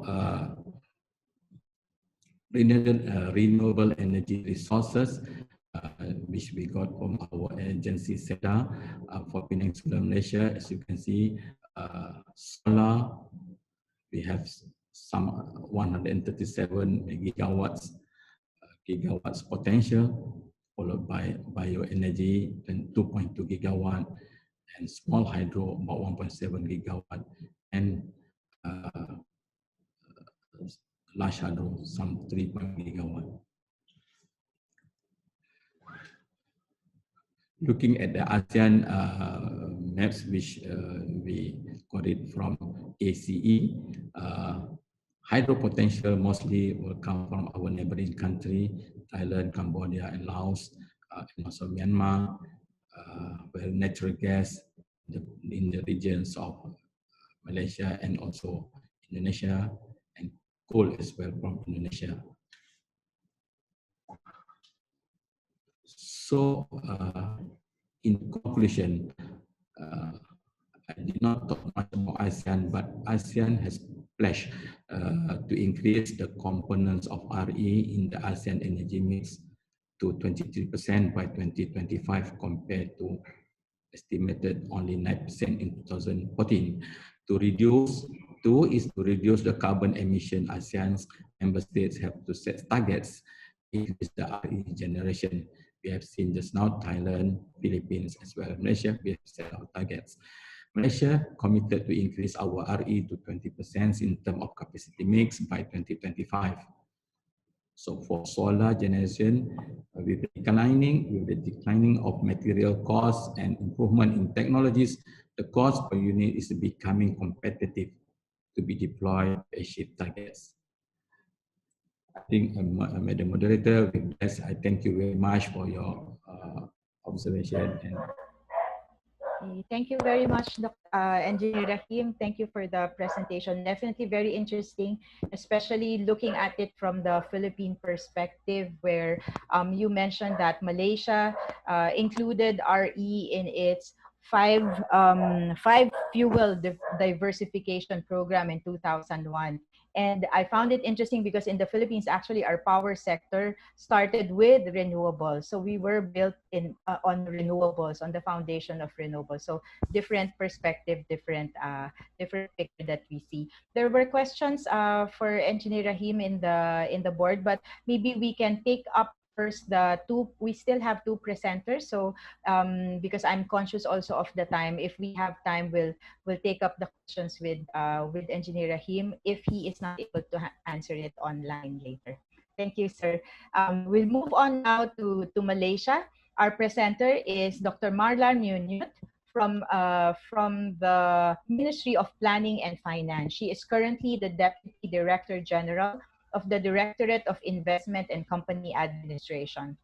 She also served as lecturer in Yangon Institute of Economics from 1994 to 2012, after which she transferred from the Ministry of Education to the Ministry of Planning and Finance. Dr. Marlar holds a Bachelor of Economics degree from the Yangon Institute of Economics, and she also holds a Master of Economics from the same school in 1998. She also pursued her Master of Arts in International Development from International University of Japan, which she obtained in 2004, and her PhD in Economics from the Yangon Institute of Economics in 2013. Dr. Marla Munyut from Myanmar will present to us. Ma'am? Hello.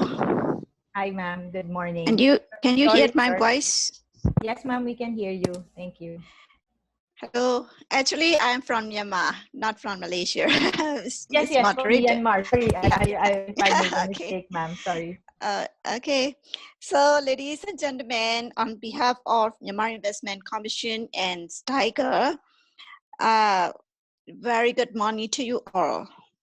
It is a great pleasure an honor for me to be here with you at the roundtable on the accelerate full electrification in ASEAN with greener power mix.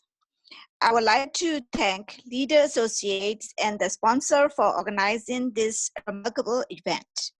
And I would also like to thank all participants here today. International power and clean energy professionals covering regulatory offices, utilities, electric cooperatives, and energy buyers, developers, investors, financiers, Taiwan solution providers, and beyond. Currently, every country in the world, whether it is ready or not, is embracing their green energy in the face of the sustainability change. On the other hand, the associations of Southeast Asian nations, ASEAN, recognizing this challenge, has decided to chart a course towards a sustainable, secure, and prosperous future based more heavily on renewable energy. Ladies and gentlemen, we ASEAN member states has recognized the challenges and importance of green energy, the region, and has set out to make 23% of its primary energy renewable, more than double the current share. It is an ambitious target, and so we need to accelerate the renewable energy development over the coming years. Here, the challenges is how to reach this target. In doing so, it is essential to understand the situation of member countries, different sectors, and different technologies. Hence, recognizing this issue as a responsible person for investment promotion of Myanmar, I would like to take an opportunity to explain about the policies and opportunities for green investment in Myanmar. I think it will offer some insight of accelerating full electrification with green power. Ladies and gentlemen, Myanmar faces a major gap in infrastructure provision and investment. Access to electricity in Myanmar is much lower than other countries in the region, with roughly 80% of population lacking access to the national grid. While existing the infrastructure gaps in Myanmar will be critical to ensure continued economic growth, they also present an opportunity to promote investment in greener infrastructure alternatives and avoid locking in environmentally sustainable infrastructure for the next decades. Off-grid renewable energy can support increased access to energy while grid expansion takes place, and utility scale of grid renewables can help reduce the carbon intensity of the electricity supply, as well as sometimes for power. So we are trying to promote green investment for sustainable development in Myanmar. As you know, we are working on many economic reforms that can take place economic, social, and environmental challenges. Recognizing the significance of sustainable development, we have taken steps towards promoting green investment with several new strategies and action being put in place. Before 2010, most of investment projects in Myanmar are resource-based ones, but after 2010, most are manufacturing and services projects. This shows our tutoring efforts for sustainable development. In the investment policy that supports the implementation of the government of the Republics of the Unions of Myanmar's 12-point economic policy, responsible and mutually beneficial foreign investment are welcome. Moreover, the policy says that local and foreign investors comply with the principles of responsible business conduct, including in relation to environmental and natural resources matter. The new Myanmar investment law was promulgated on 18 October 2016. One of the objectives of the Myanmar investment law is the development of investment business which do not cause harm to the natural environment and the society for the benefits of unions and its citizens. Likewise, we emphasize on environmental conservation, social impact, and corporate social responsibility in the verification and approval process of the investment. According to the subsection C of the Section 36 of Myanmar Investment Law, that is related to the investment projects that are likely to cause a large impact on the environment and local community, the investor shall submit a proposal to the Myanmar Investment Commission and invest after receiving the permit. In the notification regarding the promoted investment sectors, according to the Myanmar Investment Law, the sectors such as establishment of the new urban area, city development activities, construction of infrastructure, and production of renewable energy, which can improve the society, are included.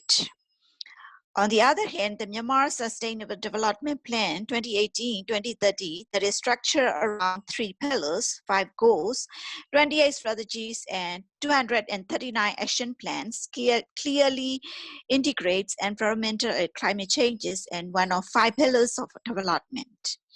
Protecting Myanmar natural environment is essential to ensuring Myanmar development gains may be enjoyed both our present and future generations.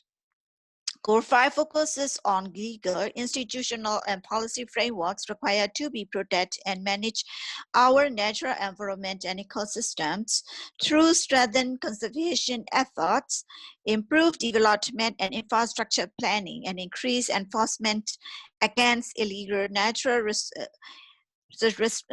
resource-related practices, pollution, and other harmful activities. Strategy and action plans involve encouraging good water use practice, increasing renewable energy regeneration, climate change mitigation, increasing green investment, protecting biodiversity, improving waste management, promoting sustainable urban development, and the mainstreams of environmental consideration into policies, plans, and national accounting systems. As part of Myanmar's Sustainable Development Plan, we have the National Project Bank that offers comprehensive details of all government projects, including green growth projects. The country Climate Change Strategy and Action Plan 2018-2030 promotes climate action, and Myanmar's nationally determined contributions outline mitigation and adaptation priority actions. The Natural Environment Plan 2018-2013 promotes integration of environmental issues across sectors, and the Environment Conservation Law 2012, underpinned by Environment Conservation Rules 2014 and other regulations, promote the greening of investment by assessing and mitigating against negative environmental impacts. Furthermore, as I mentioned before that sectors such as establishment of new urban areas, city development activities, construction of infrastructure, and production of renewable energy, which can improve the society, are included in the promoted sectors. Therefore, for these investment projects, we can offer one or more tax exemptions or reliefs if the investor applying for such exemptions or relief in accordance with the Myanmar investment law. Ladies and gentlemen, we are facing both challenges and opportunities for green growth in Myanmar. Challenges include a heavy dependence on natural resources and unsustainable use of these, resulting in degrading of land and water, and major investment gap for basic infrastructure, and increasing vulnerability to climate change and extreme weather. Addressing these challenges also present an opportunity for Myanmar to promote green investment. The imperative to urgently scale up access to electricity and promote energy security, the country's high renewable energy potential, and the need to improve the efficiency of how natural resources are used illustrate the potential for green investment in Myanmar. A measured and inclusive approach based on a sound policy framework that promotes investment in green sectors and facilitates the greening investment overall can help address challenges and promote sustainable development in Myanmar. Ladies and gentlemen, recognizing the critical role of efficient, reliable, and resilient electricity infrastructure in stimulating regional economic growth and potential advantages to be gained from the establishment of integrated systems, ASEAN also established the electricity interconnecting arrangement with the region through ASEAN Power Grid under the ASEAN Vision 2020. In 2014, ASEAN endorsed the themes of the new ASEAN Plans of Action for Energy Cooperation 2016-2015, 2025 as enhancing energy connectivity and market integration in ASEAN to achieve energy security, accessibility, affordability, and sustainability for all. We all have committed for achieving our target by implementing the short to medium-term measure to enhance energy security, cooperation, and to take further steps toward connectivity and integration.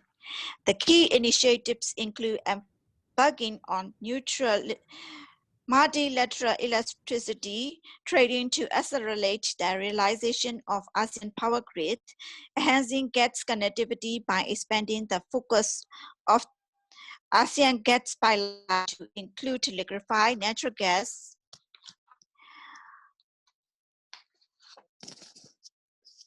regasification terminals, as well as promoting clean pool technologies. Based upon these committed initiatives, the way to formulating reform will foster addressing the green energy through our collective interventions. Our collective action in partnership with private sector can also enhance our work. As the regional demand for green energy is rising in the long term, each ASEAN member needs to develop sound policy and legal framework for strengthening our cooperation. In highlight, I can assure you that our collaborated effort has essentially brought greater productivity and more green jobs for the workers in the green sectors over the long run. In conclusion, I would like to reaffirm that at all times, Myanmar will continue to involve in regional initiatives, future work, and in sustainable growth. I thank you all. Thank you very much, Dr. Marla. And interesting to see how critical integration is in your presentation on Myanmar, and also in the region, how critical integration would be for us to further our goals. Okay, thank you. Further on, and we move to our final presenter for this morning's Clean Energy Ministerial Opening series. Dr. Sampe Purba is presently a senior advisor to the Minister of PMR on Economy of on economy of natural resources in Indonesia. He has 30 years experience in the private, semi-private, and government institutions in Indonesia. His main role is to give strategic advice on the policy management of natural resources and solve the issues across the board with stakeholders and the various functions in government. He also heads the committee audit in the Ministry of Energy and Minister of Mineral Resources in Indonesia. Dr. Purba, I hand over the floor to you. Thank you. Thank you very much, Mona Lisa. I would like to put my share screen. Can anybody see my screen now? Yes, sir. We can see it now. Okay, you can hear me. Thank you very much, Mona Lisa. And I also thank you for the ASEAN Clean Energy Week organizer who invite me here. It will be an honor for us that we can share some of the situation that we have now regarding the topics that been given to me. My presentation, we're talking about accelerating the utilization of, let me just put it, let me just put this, okay. Yes, it's putting the full screen mode. Okay, I'll put full screen now. Already full screen? Yes, yes, it's right now. Okay, thank you. Okay, so my agenda today is about the policy update and then current development, the way forward, and the concluding remarks a little bit. Due to the very limited time that we have, I think around 10 to 15 minutes. So the policy update, we're talking about a little bit about Paris Agreement and energy sector commitment, and general plan on national target and realization, and regulation drafting on renewable power acceleration to utilization of RE.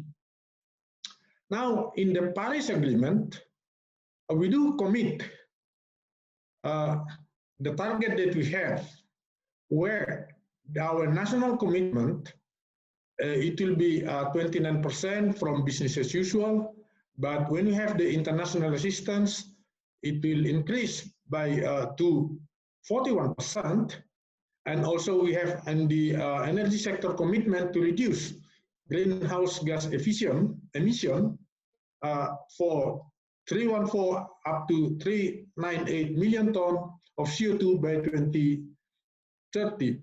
How can we do that? We will do this by diverting fuel subsidy budget for productive activities, specifically for infrastructures, and then our target of renewable energy portion for 23% in the total of national primary energy mix by 2025, and would like to developing waste to energy.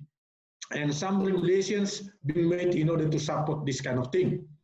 And then the realization of target so far that we have, if we see here, the target that we expect is to have energy consumption here and the energy mix 23% in 2025, but currently we are still at 9 to 9.15%.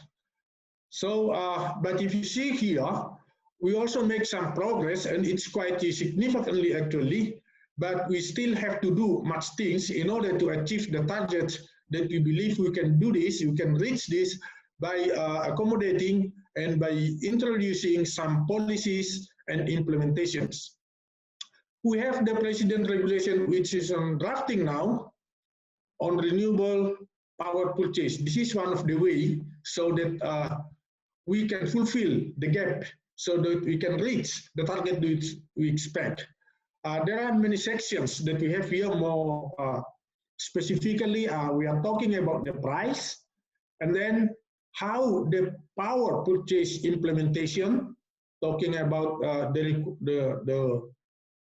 how to direct appointment, and then all procurement related things, and also the scope will be regarding to the hydro, solar, wind, biomass, biogas, and also geothermal energy. And to do this one, we need governmental support from inter institutions and ministry, and also by the regional sides. So many ministers are involved to ensure that those things will be implemented well.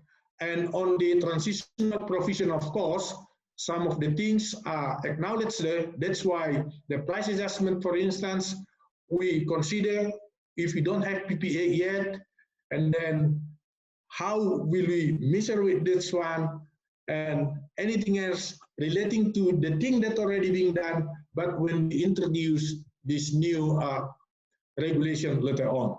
And we do also have some provisions regarding the how we will evaluate this one on regular basis by taking into account the implementation and listening to all stakeholders. Now, the existing development, talking about target and realization and new and renewable energy-based sources and strategy to boost, to meet the gap. This is the situation that we have now. The realization, as in the previous one, we are still here, and then we do have a gap around 9,000 up to 10,000 megawatts in order to reach the target that we set into 2025.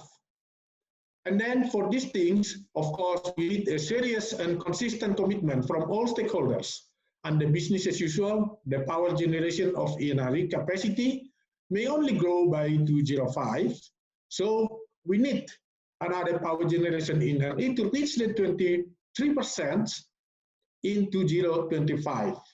Those are the things that has been considered how to reach that, to meet the gap. So the additional target, it will come from hydro and from solar PV, from bioenergy, from geothermal, and from the wind, making up to 9,000 of megawatt in such a way that we can think, we expect, and we hope that we can still reach that gap. And then the strategy to achieve the 23 target of ENRE by 2025 in our state national electricity, in this case we call it PLN. So those are the things, if we see in details, so there are green booster, which is beyond the annual plan of PLN, around 5.2 gigawatt, consisting of solar PV, and then also co-firing, diesel, and multi-use of dam utilization. And also we also have large scales of power plant to 0.2 gigawatt in Kayan Hydro Power in Kalimantan and Mentarang, and also we add with rooftop around 3.2 gigawatt. In such a way, we expect those are the strategies so that we can try to achieve the target by 2025. Now we understand how the way forward that we have. We understand now that everybody talking about, and this is the reality that we have, COVID-related issue, challenge to renewable energy development, and also opportunity actually is widely open for investment in renewable energy. And then we see that we can simplify the process and procedures. Those are some of highlights that we are doing. Now, as per previous speakers also talking about this one, everybody now, global electrical conditions during the COVID-19, there is a lockdown and demand for electricity also down. And when your demand is down, it will of course influence not only to renewable energy, but to almost all the source of the energy. And then even in the global electricity demand is already projection reduced by 5 to 10% globally.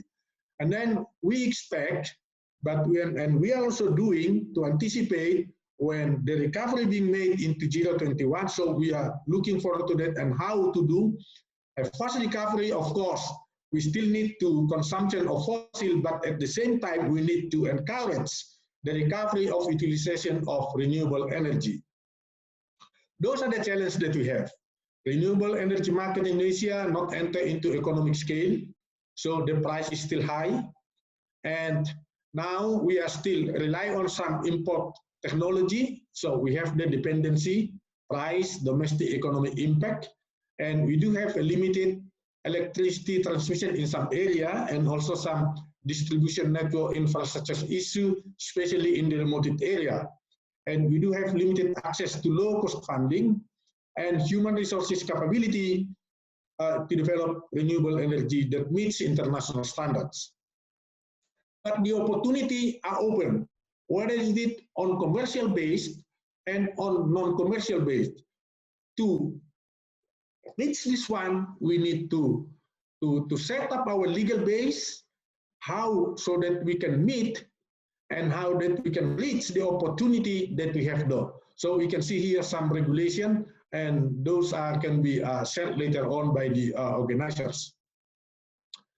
So those are the things that we are doing, the regulations, in order to achieve for all the things, geothermals, hydro, mini hydro, wind, solar, PV, and we are also talking about how the implementation of electricity purchase, direct appointment, price, and regarding also the cost for electricity power plant.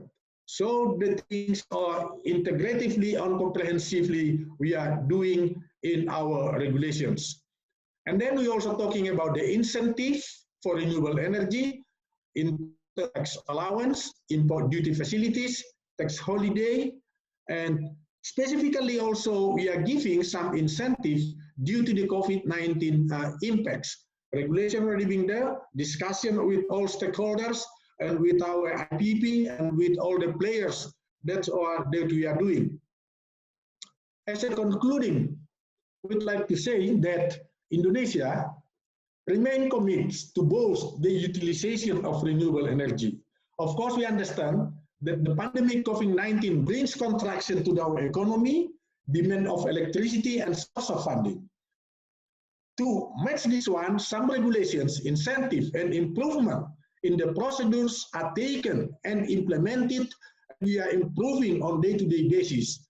Despite the challenge ahead, I would like as a final say that the opportunity is widely open for investing in renewable energy sector in Indonesia. Ladies and gentlemen, thank you for your attention, although I believe this is very short, but probably in the Q&A we can go deeper later on. Thank you very much for the listening to me, for the opportunity, and I return it back to you, Mona Lisa. Thank you. Good afternoon. Thank you, Dr. Purba, and thank you for summarizing, I think, what all the presenters have also underscored this morning. The effects of COVID-19 is something that we cannot overlook. It is something that we all face, something that we all deal with, but we see it all as an opportunity to boost RE. And in particular for Indonesia, we look from the Philippines, we look closely to Indonesia because we know that we are always in a friendly competition with Indonesia in terms of who will produce more geothermal, and that's a competition that we will all benefit from, I think, because the more geothermal our countries produce, then the more we can green the power systems of the region. So very, very grateful for your presentation. I'm afraid because of the time constraints, and we have another segment of the conference that will follow suit. We won't have time for a Q&A for this morning, but we have taken note of some of the questions that were posed, and will be sent to the presenters so that they can be responded to individually. So at this point in the program, I'd like to thank all the ministers and all the representatives who joined us this morning and who have been very gracious to allow us to hear them despite the time issues that we have. Very grateful as well. And also from the National Renewable Energy Board of the Philippines, allow me to thank the organizers for calling on us to be their strategic partner for this event. very grateful. Maraming salamat po. And thank you to all who joined us and who have stayed on for this presentation. Handing it over to you, Starry. Thank you so much, really. Thank you so much. We value and cherish the opportunity to meet with so many ASEAN governors and to tear us regulations together. And really appreciate all your efforts on this. And now next we will quickly move on to our next session. It is about the 100 renewables. And the 100 renewables is really a heated topic right now. And we can see it is developing so fast about the world PPA area. And to have a deeper dive in this area, let's begin with the session in corporate sourcing, where we are and where we are headed. And Mr. Frank Constant will be the moderator of this panel discussion. And Frank is presently founder and president of Constant Energy, and he is a global renewable energy investor platform and has over 20 years experience in developing, financing, and managing private power business. So, Ms. Frank, so it is your stage now, and please take it and to host all the panel members.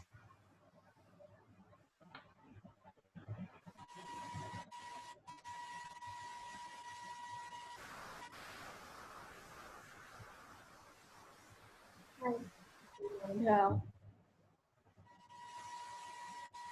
And I think there is Worry from Jinko.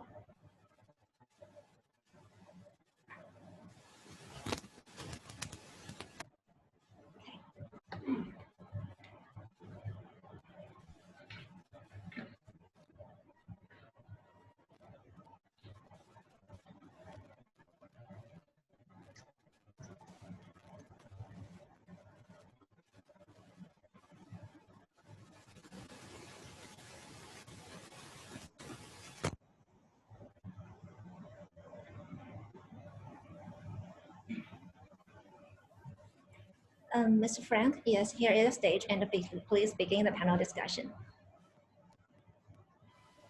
Sorry, we can't hear your voice. Sorry, Ms. Frank.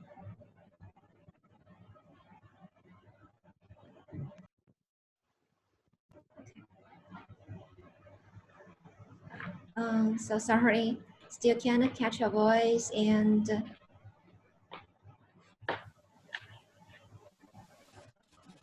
maybe you can have a test, or you can just use the computer audio. Can you hear me? Oh, yes, I hear you right now, thank you. Okay, all right, good. Hi, everybody, thank you for the session.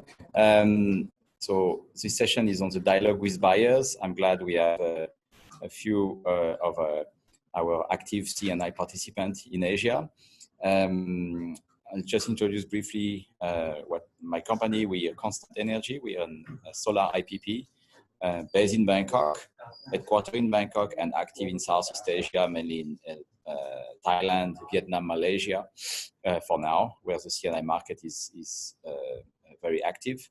And we basically developed, own, and operate solar rooftop and ground mount corporate PPA plants. So 90% of our clients are corporates. We will have on this panel, we'll discuss the corporate PPA as well as the buyers and sellers current situation and the current situation of the market in Southeast Asia for C&I. I'd like to introduce the different panelists. First of all, I'd like to introduce from Jinko Solar, Mr. Warren Lee. Perhaps if you can introduce yourself, Warren. Okay, hi, thank you, Frank. Thank you for the introduction. My name is Warren. I'm the head of business development for Jinko Solar in the Asia Pacific region. Jinko Solar is a solar panel manufacturer. We are one of the world's largest, and we are listed in New York, and we are very happy to be here. Great, thank you very much. Next panelist, our next panelist is Mr. Gavin Ada. Gavin, I don't know if you can hear me. I don't see you on the screen right now. Oh, see, okay, I see you now. Okay, hi. Good. Gavin. I can hear you. I hope everyone can hear me. Yes. Good. That's good. So yeah, I've been working in solar for 15 years, initially doing solar farms. I then started a rooftop solar business that became one of the largest in India, 100% focused on commercial industrial projects. That was sold to Shell. Started a new company, sold that to Total, the French oil and gas company, end of 2017, which is basically what I'm running now. Business model is simple. We develop, build, construct, finance, operate solar projects, usually on site. So in the facility, in the customer's facility, cost of power can be 50% cheaper than the grid. Operating in 10 countries in Asia, market leader or close in a few of them, customers saving about $10 million a year from our systems. And really, we've done that with our partners. So we have around 200 partners across the region who bring projects and help us to construct them. So really relying on them to grow the business. Great. Thank you very much, Gavin. Next panelist is from the Philippines, Mr. Vince Tizon. Vince, if you could introduce you and your company. Yes, thank you very much, Frank. I'm Vince Dizon. I'm the President and Chief Executive Officer of the Basis Conversion Development Authority in the Philippines. We are a fully government-owned and controlled corporation responsible for redeveloping former military bases, in particular the former military bases left by the United States. In particular, Clark Air Base, the former Clark Air Base, in the about 80 kilometers north of Metro Manila, and we're developing it into a brand new, green, sustainable, resilient, and smart city. Great, thank you very much, Vince. I remember fondly Clark and these bases. I was developing gas-fired power project there back 20 years ago. That was fantastic. I've been preparing my carbon emissions since then, since my last 10 years in solar. Hope we can have you back here. Great. Yes, once the constitution changes and they allow 100% foreign ownership, we will be back in Philippines. Fantastic. Great to hear that, Frank. Thank you. Panel is Juan Lorenzo Tanaba from Coca-Cola. Good morning, everyone. Actually, it's Tanyada. I'm Juan Lorenzo Tanyada. My nickname is Joren. So, good morning, everyone. I work for Coca-Cola Beverages Philippines, Inc. For those of you who may not be familiar, Coca-Cola is the world's biggest beverage company. We've been in the Philippines since and clearly we intend to stay here even longer, which is a very important facet of our operations in the Philippines. And definitely renewable energy will be one of the primary components that will ensure our sustaining our business in the years to come. So looking forward to joining everyone in this panel, and good morning. Hi, thank you very much. Thank you very much, Juan. I'm not sure if we have our last panelist, which is Sterry Xiao from Leader. I think we have it, but I don't see him on the picture. Sterry, can you hear us? Yeah, yes, I can see. I can hear you. Okay, so you're from Malaysia, right? With Leader, the IPP and contractor from Malaysia. If you can introduce yourself. Yes, actually, I will be the host of the morning section, and I will to support you all if you need anything help.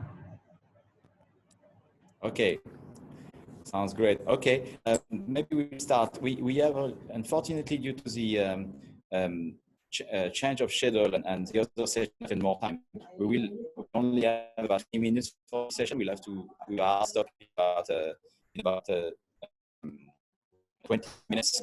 So we'll have some Q&A and we'll take questions from the audience if we have time. Perhaps to launch the discussion, I would start with you, Gavin, and perhaps ask you the first question on in your view, you know, what it's important we focus on the customer on this panel, and we have only one customer and several suppliers. But from your point of view, and I'll go to the customer after this, what has, and you've done CNI for a while, obviously, for a number of years. What are customers looking at solar looking for right now, and what has changed in the last few years? Yeah, so about sort of 7-8 years ago, I remember going to customers like Coca-Cola, and they would basically kick you out of the room. They'd say, you know, we don't want to pay more for power. It's too expensive.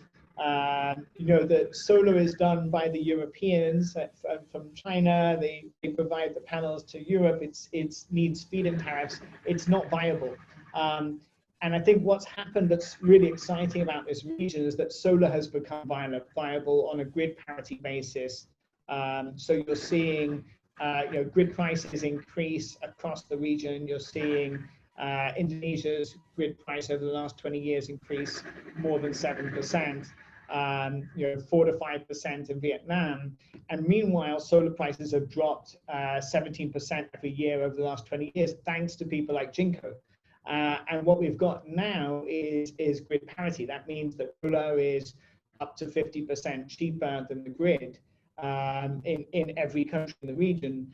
And customers know that now. So you're seeing big tenders from important people like Coca-Cola, you know, Nissan, Heineken, who are all recognizing, hey, I can cut my power costs. I can do it in a green and sustainable way. You know, this makes a lot of sense. And then governments are applying pressure as well. So, you know, recently the Singapore government said that if you want to build a new data center in Singapore, you can only do that if you have renewable energy coming in, because it's so carbon intensive. So I think awareness has really improved. The fact that we've got somebody like Coca-Cola on this panel really kind of confirms that. Great, thank you very much, Gavin. Very insightful. I think the audience will be also very interested to hear on the client side, maybe Juan, from your point of view as a client. I think we need to start with the customer here, and I suppose you are a fairly new customer to renewable power. Just happened in the last couple of years that renewable power is cost competitive. What do you look for, and what are the as a client, what do you look for in order of priority when you consider a CNI, you know, a power supplier, a renewable power supplier for your manufacturing installations? Well, thank you for the opportunity once again. Well, obviously we're a business, so I would not be entirely honest if I told you cost will not play a part of that decision matrix. So definitely cost is there. However, we do have a lot of initiatives that emanate from our head office in Atlanta. And one of the corporate decisions that they've made was to ensure that our sustainability aspect will not be forgotten, especially as, you know, the years roll by. We're very much aware of what's going on, particularly with respect to climate change and all that. So we launched actually what we call the World Without Waste initiative in 2018. And one of the primary components of our World Without Waste initiative is to ensure that we use renewable energy as much as we can. So that would be the macro directive. Here in the Philippines, we have begun to use geothermal and solar energy quite extensively over the last 3 or 4 years. In fact, in 2021, we are looking at adding 3 more plants out of our 19 to be fully powered by solar energy. So we have around 7 now using geothermal, and we expect to use about 3 beginning next year on solar. Thanks, Frank. Just a follow-up question here, Juan. When you say geothermal, do you connect directly to the geothermal plant, or is it through the WESM system in Philippines? We have contracts with power suppliers. Although I'm not sure if I am authorized to name them right now, but we do have contracts with them. I understand. Thank you very much. Thank you very much. Moving on to the perhaps the suppliers and the large scale suppliers like Jinko in terms of module supply, obviously you have a global view of the market. You know, you sell panels everywhere in the world, to utility, to CNI, various segment of the market. And you are very sensitive to the movement of markets and how fast they develop. Perhaps Warren, if you don't mind, it would be interesting to hear from you in terms of CNI market, ASEAN, which one is the most active at the moment for this year and for next year? What is your expectation? Yeah, but hearing from Kevin and even from Juan, one of the points that that is quite clear to us in this pandemic that we are in is that a lot of climate change and renewable and sustainability issues is very much in the forefront. And even though the economy worldwide is taking quite a bit of a hit, regardless of what market you are in, but renewable energy seems to be maintaining its demand, maintaining its pace, maintaining its growth coming 2021, 2022.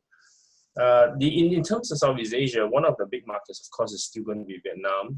Philippines, we're seeing a lot of movement. Indonesia, Malaysia, and even in Singapore, with all the government policies in place. The only difference is whether the country is a policy-driven one or is a independent company-driven one. And a lot of demand coming from Vietnam and Philippines at the moment is very much towards CNI. And a lot of government policies, even for Vietnam, has been reduced and is going to be pushed towards a market-driven, demand-based, ecosystem for our industry. Thank you very much. Thank you. Stary, perhaps a question for you. Do you want to? I think your leader is a large player in Malaysia, involved in the cabling, in the EPC, on the development as well. How do you see the one market that's, we talked about Vietnam with Warren is mentioning it's a very active market on CNI. Thailand also been very active in terms of megawatt into the ground on the announcement. Malaysia, it's an announcement, but we see a lot of progress in megawatt. Perhaps, Terry, do you want to tell us what you think of the Malaysian market and what is how do you see next year in the Malaysian CNI market from your point of view as a Malaysian-based company? Yes, thanks, Frank. And actually, I'm rather an audience for the panel discussion, and I want to listen to you all. And you can just skip to me, and I will listen to all your insights. Okay, all right. Perhaps, Gavin, would you like to pick on this question? I know you're close to Malaysia geographically from Singapore. Yeah, we've seen a lot of growth in Malaysia. There was a lot of the LSS large-scale solar projects that have gone through. We're seeing increasing uptake in Malaysia in terms of grid parity. We see good returns for customers there. And the question is really the tax benefit. So there's a tax benefit that you can get by installing the solar system yourself if you're the owner. So I think for us, the markets that we see that are biggest, I would agree with Warren on Vietnam. We see Thailand starting to take some scale. And Philippines has been the market that you would expect to see more growth, but hasn't really up to date grown the way you would have expected. Thank you very much.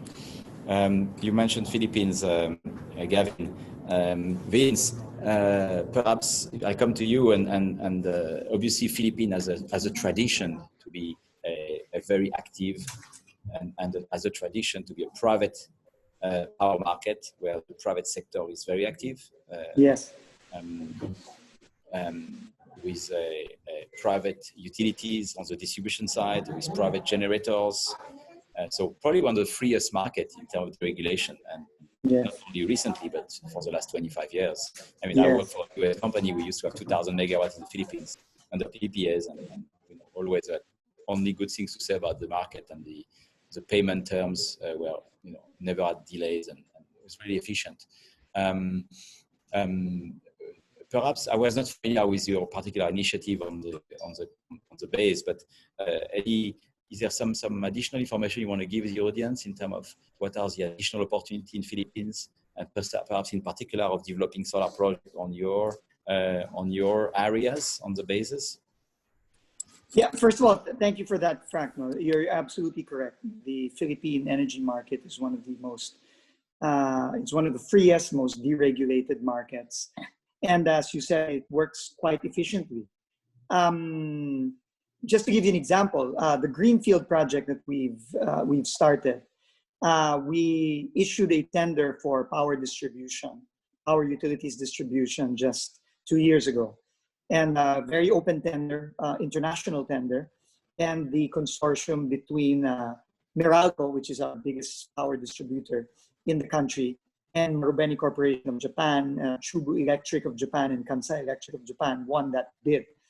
They bid out 2 other Filipino and foreign consortia. And this is one of the first, if not the first, smart power distribution grid that is in the Philippines to date. No? And because of our laws, in particular our laws on renewable energy, we are very hopeful and very confident that with this greenfield project that we've started to develop, then we will see more and more of a mix that will be biased towards renewable sources. For our area in particular, solar is the most viable, just because of the location and the land we have. Solar is the most viable, and we have actually 2 companies that have already closed out leases for land for roughly about 150 megawatts of solar power, for the new city that we have. So obviously they will supply not only the city, but they will also be supplying the grid as well. So these are all very exciting things, and we hope the participants here can take a look at what we're trying to do in the Philippines, especially for solar, and see how you can participate. Thank you, Frank. What will be your target of CNI in your areas for next year, Vince? Next Well, actually, the development should have started this year, but we all know what happened what's happened in 2020. So hopefully next year, towards the second half of next year, those development can start already. The megawatt amount that you can share? I think initially one of our locators is looking at an initial development of about 20 to 30 megawatts. Okay, great. We're coming to the tail end of our session. I'll just have a look at the Q&A.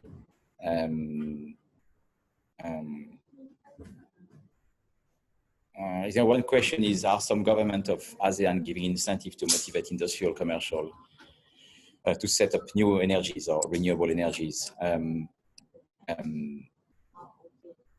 I believe that we are probably, I'm happy to have the other panelist opinion on that, but from our point of view as a solar power generator on site, we needed subsidy to be market competitive 2, 4, 5 years ago. I think in ASEAN today, in Thailand, in Malaysia, Vietnam, in Philippines, those are markets I'm familiar with, Indonesia as well. We are able to be competitive with the grid. We can set us up as industrial, whether you do it by yourself, us or Gavi's company, you can get anywhere from 5, 10%, 20%, 50% savings on your power cost without investment. Or you by yourself, you can do your savings. There's no need for or additional subsidies. That's the beauty of without subsidies. Solar power generator provide savings and be cost competitive with the grid. Anyone of the panel would like to add on that? I would add so Japan. So it looked like Warren was going to go there, but I'll jump in just before him.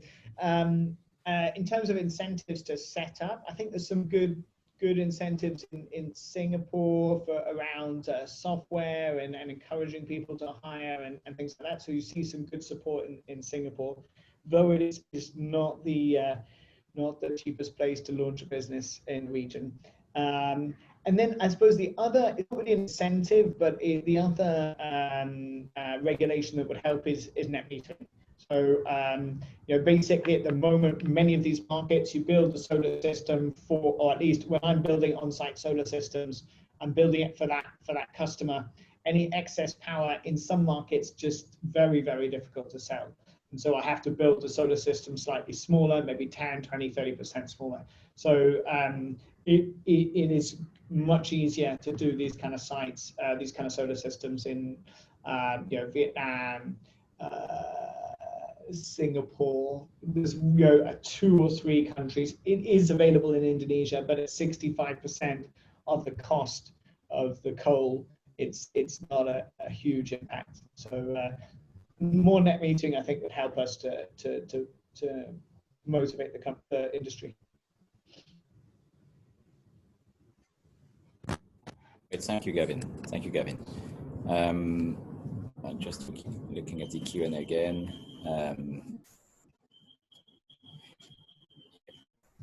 That's also a relevant question. I would like to, in closing, if there's any panelists would like to use the topic or something we haven't covered, feel free to do so. I think we have 2 or 3 minutes. I think we run out of the Q&A. If not, I suggest we conclude the session on this. I think we're glad to have had this session and to have Coke coming over. We hope to have in the panels in the future more customers and less suppliers. I think that would be a good trend for the market. You know, we hope that a lot of companies will follow the example of Coke and what they've done in Cambodia and what they're doing in Asia, and follow the RE100. That includes not only manufacturing company of multinational, but also solar panel companies. We hope a lot of them will follow suit on the RE100. Yes, hopefully next year we'll have plenty of customers, manufacturers who have converted to solar in the panel to share their experience. Our pleasure to attend again. And if I may, attending for allows us to also know who the other suppliers are, because, you know, apart from cost, one of the big factors that determines where our contract would be obviously the level of service and the technology. So these are eye-opening circumstances for us. Thank you very much for the invitation. Great, everybody. Thank you very much for the participation, your time. Zoe, over to you for the rest of the proceedings. Cheers. Thank you very much. Thank you.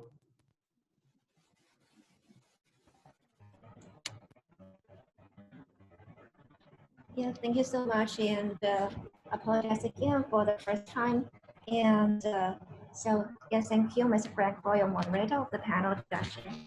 Thank you. Thank you for panelists to come here. Thank you very much. And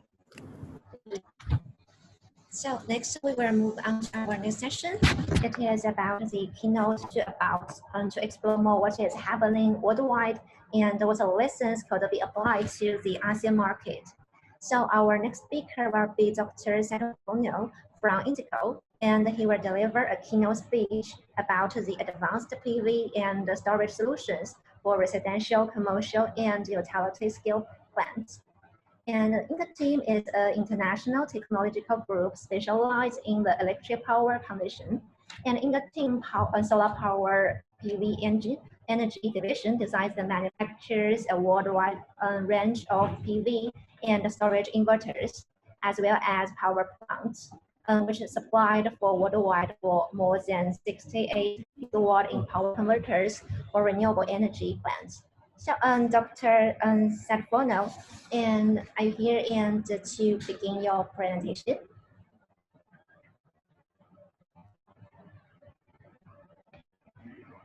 Oh, so it seems like some disconnection between us, so please kindly wait for a few minutes.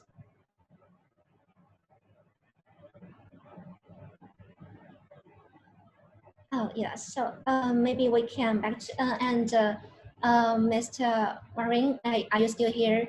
Because during the previous panel discussion, and I would like to deliver some questions to you from my side as well.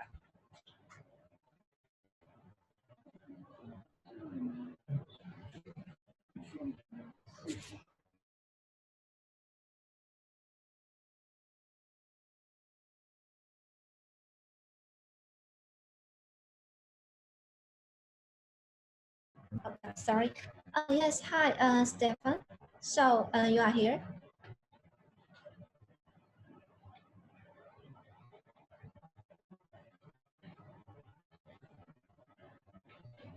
And maybe you can go back again. So Mr. Wang Li, are you here?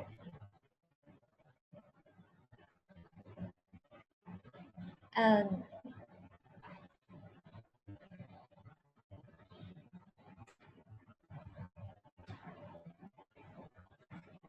oh yeah.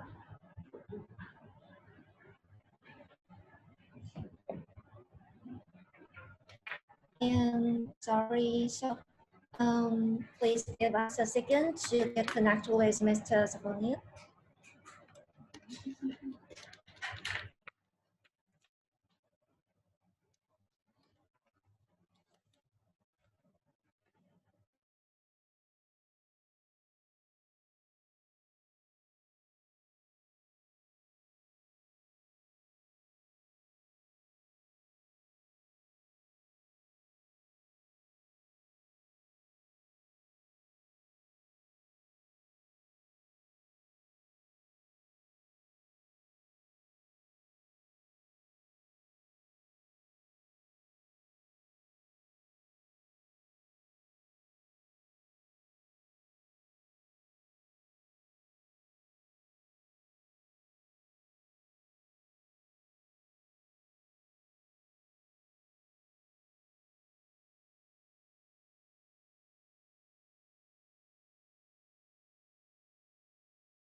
Oh yes, I think so. We will quickly move to our next session and wait for Mr.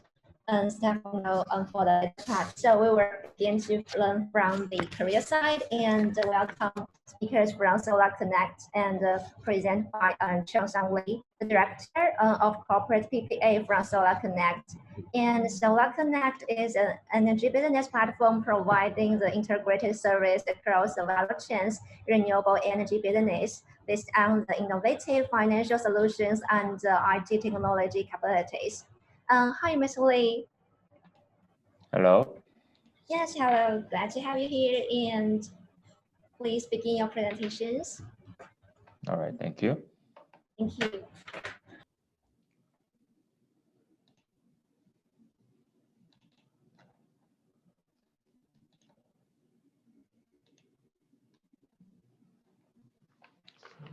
All right, hello. I'm Chang-Sub Lee from South Korea, and I'm currently working for the solar power and energy storage company called Solar Connect.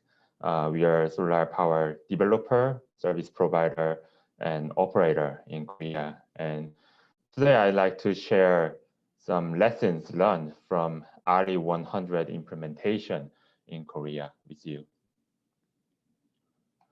The first part is the renewable market in Korea. It is a fast-growing market dominated by small and distributed solar power plants. And as you can see in this chart, it's growing very fast, and about 4.5 gigawatt renewables power plants are expected to be installed in 2020 alone, and accumulatively is about more than 13 gigawatt has been installed, and more than 90% of renewables with wind is solar. More than 12 gigawatts has been installed already, and among solar power plants, more than 80% of them are less than 1 megawatts, so it's pretty small, and they are distributed nationwide. So this characteristic provokes some challenges toward the large size renewable energy buyer, because the sellers are so small and fragmented throughout the market. And the next part is the market structure. The renewable market in Korea is a one-way market with buyers' monopoly in wholesale electricity and oligopoly in KREC. KREC is a certificate for renewable electricity generation issued under the Korean Renewable Portfolio Standard. So as you can see in this structure, there are more than 65,000 renewable projects in Korea, and they are selling wholesale electricity to KEPCO, Korea Electric Power Corporation. And the KEPCO is selling retail electricity for the retail consumers. So basically, KEPCO has a role of monopoly buying wholesale electricity and selling retail electricity and transmission. And other than the wholesale electricity, the renewable power producers get additional revenue by selling the KREC. And the buyers of the KRECs are 23 renewable obligators designated by government. And they are the large-scale power producers with more than 500 megawatt capacity, such as coal, LNG, and nuclear. So for the KREC market, it consists of contract market and spot market. And contract market is similar to the feed-in tariff system. So basically, it's 20 years fixed price contract. And the power producers can join the market by winning the competitive tender or making a private contract with the RE obligators. And the other part is the spot market, and the renewable power producers can join the spot market automatically after COD. So if you are without any contract with the RE obligators, you will automatically be in the spot market. So the KREC price under the spot market is a variable market price. So it's changing every week. And for the renewable obligators, the obligatory RE ratio of power generation has been allocated. So they need to meet their target ratio among their total power generation. So either by purchasing KREC or building renewable power plant, but mainly it's easier and cheaper to purchase KREC. So most of the RE obligators are preferring to buy the KREC in this market. The next part will be RE100. As you all know, RE100 is a global initiative led by the Climate Group in partnership with CDP, bringing together global businesses committed to 100% renewable electricity. And let's look at the global trends. Under the RE100 campaign, private companies has become major buyers of renewable energy after the introduction. So if you look at the graph on the left side, the portion of corporate PPA in renewable market has been growing, and last year it's almost 20%. So it's been growing very fast. And the private companies joining the RE100 campaign should submit annual RE100 reports to the CDP for their RE100 verification. So they have country breakdown, and the RE100 member should take care of not only their own facilities or offices, but also the consumption by suppliers. And there are many methods to implement this, but there is a PPA, investment, and certificate. So let's look at the situation of renewable energy and RE100 in Korea. There is an increasing number of data centers leased by global RE100 companies. And also, there are many local suppliers to the global RE100 companies in Korea. And this situation is causing rising demand from private companies to procure renewable electricity in South Korea. So about the data center, it's getting widespread more and more because of the good location of South Korea and well-equipped infrastructure on electricity. And if you look at the right parts of my presentation, this is an example of effects of RE100 on local suppliers or local companies in South Korea. So many of them are supplying their components or goods toward the European or American companies, and they're under pressure of implementing RE100 in South Korea. So these are the main drivers of the RE100 movement in South Korea. So to deal with this situation, the Korean government just announced that 5 ways for non-renewable obligators to procure renewable electricity will be implemented in January 2020. It's announced in last September, so only 2 months ago. It's pretty hot news in South Korean market. And I'd like to emphasize the top 2 methods for implementing the RE100 in Korea. The first one is the KRSC purchase. It's the most, I think, it's the simple way to purchase the renewable energy and get verified from the CDP because it's already made system.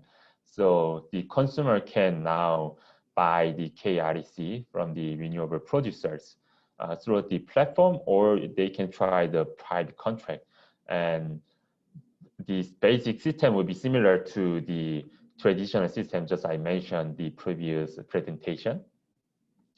So either by 20-year fixed price contract or the consumer can join the spot market.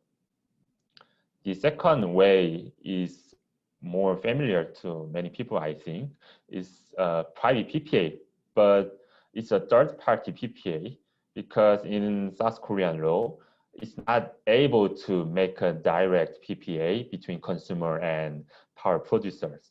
So basically, the KEPCO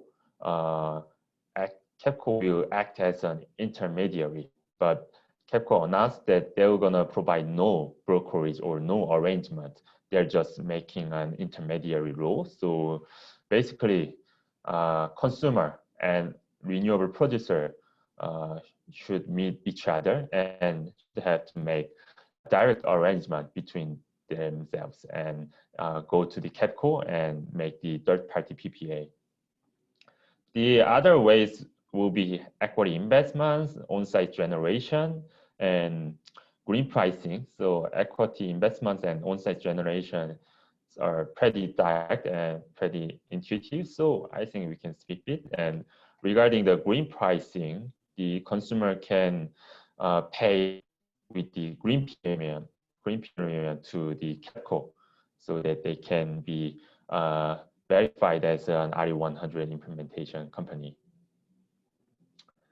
And I think here is the most important part. The case studies done by Solar Connect is for the renewable energy buyers. There are 3 case studies, and first one is the service for the RE100 company. And today I'm happy to announce that the first official RE100 case in Korea, which will be verified by the CDP, is about to be finalized very soon. And we have arranged the deal for a global financial firm in Switzerland. And I'm sorry to say that I cannot specify the name because the deal has not been finalized yet. But I believe that you're going to find the name soon through the article or through the media. You're going to publish it. And the basic structure is the spot REC transaction for the financial firm. So basically, the KRECs will be transferred from the 1 megawatt solar project to the firm under the Solar Connect management. And the deal will cover the financial firm's 550 megawatt hour electricity consumption in Korea during second half of 2020. So I believe that it's going to be the only and first RE100 implementation for the 2020 in South Korea. So we're going and Solar Connect already provides total service, including O&M and asset management for the solar project. And we're gonna make a contract with the financial firm and providing brokerage and providing guarantee for the deal instead of the solar project SPC. The second case is the private RE obligator service. And in this case, we aggregated 120 megawatt solar power producers across the nation for the private RE obligator SKENS in 2020. SKENS is a member company of one of the representative conglomerates in Korea, SK. And I believe that is a good example of how to procure renewable electricity from small and distributed renewable power producers. Because as I already mentioned in the previous presentation, the Korean renewable energy market is pretty fragmented and pretty across the nationwide. So it's hard for renewable energy buyers to aggregate all the assets. And Solar Connect is playing that role for the company. So we aggregated 200 solar power producers across the nation on behalf of the SKENS. And the fixed price contracts between SKENS and producers will be signed under the company's management. And we made an aggregation contract with the SKENS, and the deal also gonna be closed very soon. And the last case is similar to the second case, but in this case, we provide the service for the public renewable obligator. And in this case, the assets are owned by holding company, which has been invested jointly by Solar Connect and the private equity fund in South Korea. The private equity fund is sponsored by the National Pension Service of South Korea. And using these vehicles, Solar Connect acquired 52 megawatts solar and 28 megawatt hour energy storage project across the nation. It's all small and distributed, as I mentioned. And among this portfolio, Solar Connect arranged the fixed price contract between 15 megawatt projects and the KHNP. It's a Korea hydro and nuclear power, and it's a state-owned company and actually second largest power producer state-owned company in South Korea. So it's pretty huge. And I think this not just end as a normal fixed price contract, but we already made a partnership. And I think it is gonna be the first private-public partnership on renewable virtual power plant in Korea using this portfolio. The next part will be, the last part will be the introduction of my company. Solar Connect is a solar power and energy storage developer, service provider, and operator. And we are managing the largest distributed renewable asset portfolio in Korea with more than 500 megawatt capacity. And we've been working since 2016. And we are an energy startup company, so we get funding from the venture capitals and other private equity funds. And the Series C fundraising is ongoing right now. And we got tech location awards from the UK government last year. And if you look at the photo on the right side, this is the basic portfolio we have across the nation. And basically, we are providing service from project development side of the greenfield projects until the end of the projects, including O&M and asset management. So basically, we covers all the life cycle of the solar power project and energy storage. So we have 3 steps strategy, and it's going pretty well. First, we are aggregating distributed renewable assets associated with energy storage and demand response of the factory. And second, we are providing services with the economies of scale. And then lastly, we are operating virtual power plant with IT technology developed by our in-house development team. So basically, I mentioned the solar power total service for the renewable market players in last presentation, but we want to be more than that. We want to be the integrated energy management service company in South Korea because of the introduction of renewable power producers in this market. The market is opening right now out of the oligopoly in wholesale electricity and the KRS market. So there are many opportunities in here, and RE100 system is one case of this change. And lastly, Solar Connect is the CDP partner. So actually, we are the company with the first CDP accredited solution provider partnership in South Korea. So we made the deal on last August, so it's been 3 months, and we are registered as a renewable energy provider and third-party verification assurance law.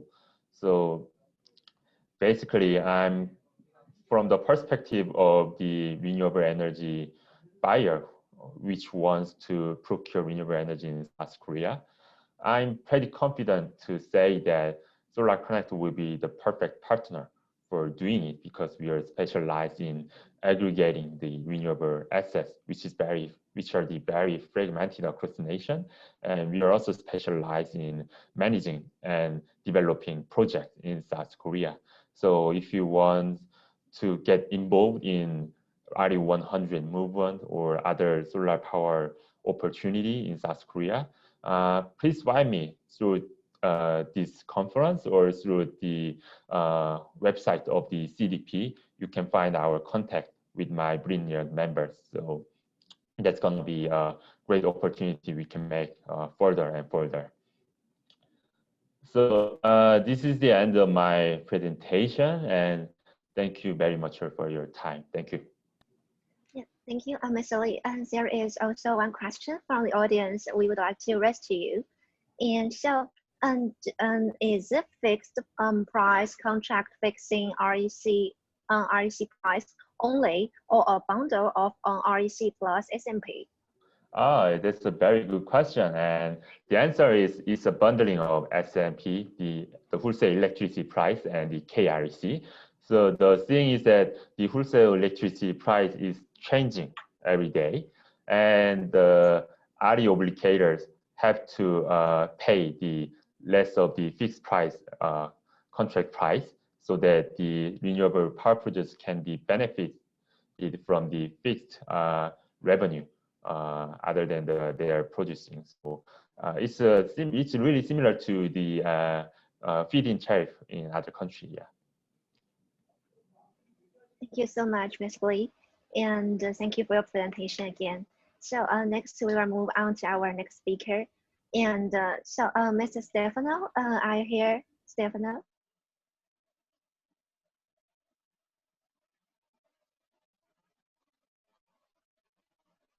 Yes, and it's your turn right now. Can you hear me? Yes, I can Hello? hear your voice. Oh, great, great. Yes. Good morning. Good morning. Good morning. Good morning. So I think I can start. I will share my screen, monitor. Okay. You see it? Yes, and see your screen and Okay. yeah, your slides right now. Okay, thank you. Thank you so much for this very kind invitation. Thank you to all of you to be present today. Good morning. My name is Stefano Berici. I am the designer of storage systems for Ingeteam SA. My talk is about our technology, which kind of products we are producing for people, for customers, for the renewable energy world. I will introduce the company for the ones who don't know it. Then I will talk about our solutions, our proposals, both for PV and for storage solutions.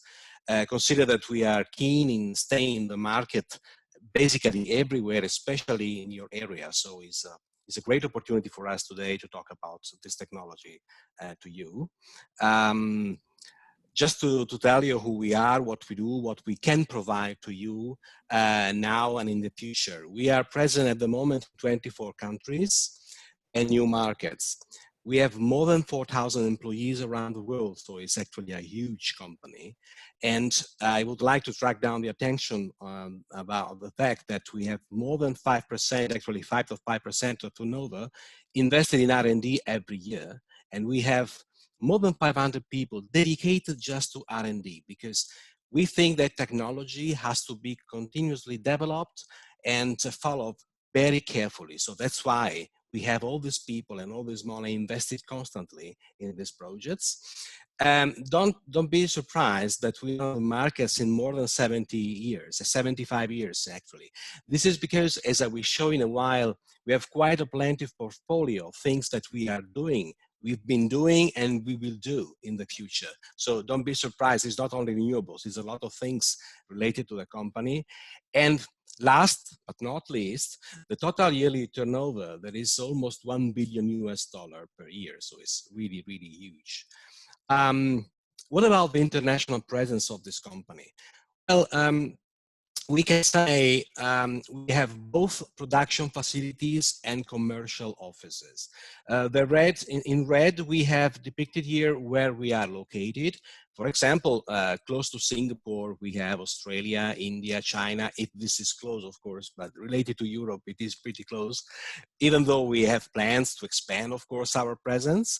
And for example, in India, we do have also a facility that is there in order to deliver goods from the location directly. Then we are in South Africa, of course, in Europe. The company is Spanish with subsidiaries all over the place. Then we are in South America, or Latin America, as you want to call it, Central America and North America. So basically everywhere. It's a global company. Okay, here, this is why I said that we are on the market since 75 years. It's because of all these possible sectors that you can refer to: wind power, PV power, hydropower, O&M services. We have more than 2,000 people dedicated just to the O&M of our systems. Energy storage is the business I am looking after right now. Then marine, sports, water, mining, energy efficiency, rail traction, and of course, also electrical mobility. So for the ones who are interested in e-mobility, we have solutions for you also in this respect. Just by numbers, I think is important to have in mind what we do, what we've been doing so far. In terms of PV energy, we have more than 20 years of experience. It means that we've been among the pioneer of this kind of business. We have almost 18 gigawatts of installed solar power capacity worldwide at the moment, up and running. So these systems are live, and 8 gigawatts of O&M solar projects worldwide spread all over the place. In terms of battery energy storage systems, that is my main, let's say, business. I can tell you that we have more than 10 years of experience in the storage industry, which is quite a lot because storage is something relatively new in this context. So 10 years is already quite a lot, actually. And we have 540 plus megawatt hours capacity equivalents of systems already running basically everywhere. In fact, if you want to see this slide, you will easily understand where we have our storage systems already in place and working. For example, close to your area, Indonesia, Australia, or Oceania as we call it. For example, in Australia, we have more than 12 megawatt hours equivalent capacity at the moment up and running. Then we are located even in the Indian Ocean, in South Africa, then in the Middle East, of course. I will show you also in a while a few examples. So see that we are basically everywhere. Storage is for us extremely important because it is a demanding, a growing demanding request for anybody, not only for storage itself, but also for grid control, grid support, grid services. So it's quite a lot of things that you can do with storage that were impossible up to a few years ago. And we are very happy to be there in order to provide our products in this respect. If you don't know the company, I think this slide speaks by itself. Look, for example, the right-hand side. We are number 2 in terms of ranking in Latin America. You see the list of other competitors against we competed day by day. Being second there is quite a huge result. But if you look at the left-hand side of the slide, you see that in the Middle East, Africa area, we are even up top. So we are the number 1 in terms of volumes, in terms of presence, in terms of what we produce and what we sell. Again, against all these numbers that are respectable and remarkable people. So we are really proud of this, and we are proud that you can listen to this, because I think this company can be really one of the main actors in your area too, as has been also in other places. It goes by itself. We are fully certified. All our products, everything is sold, everything that is at your disposal is certified. More than the certification, I would like to take your eye on who is certifying our company. For example, CDSGS, IC, ICEE, all the main institutions dedicated to certification are certifying our products. So it's very important to know that everything is sold is certified, but is also certified by the main institutions worldwide, looking after different situations. So you probably know that, for example, in the US or in America, they have a UL certification, while IEC is for other areas, for other regions. Irrespective of this, we have both the certifications ready to be presented and accompanying our products. So this is no problem. Now, having said this, I think it was a must. Let's talk about the products. So let's talk about what we do. For example, we cover from residential to commercial and industrial up to utility scale. This is no problem. So from kilowatts to hundreds of megawatts or even gigawatts, as I will show you in a while. And again, depending on the kind of products and kind of business, we have both the string inverters and the central inverters. For example, this slide talks about the string inverters. See from the left to the right. From the left, we have for residential purposes, small systems, up to say 6 kilowatts. It's called Sun One Play because it is one phase, so very small systems. TL because it is trafo-less, so there is no transformer inside. M series, M stands for multi MPPT. In fact, we can connect up to 2 different sub PV systems in order to control. For example, the classical residential cases, you have a slope with a roof with 2 slopes, and then the PV is oriented differently. So you have to control both the sides the proper way. And the way to do it is having 2 independent MPPT instead of having 2 inverters with 1 MPPT, of course. So this is the possible solution. And please look at the maximum efficiency level.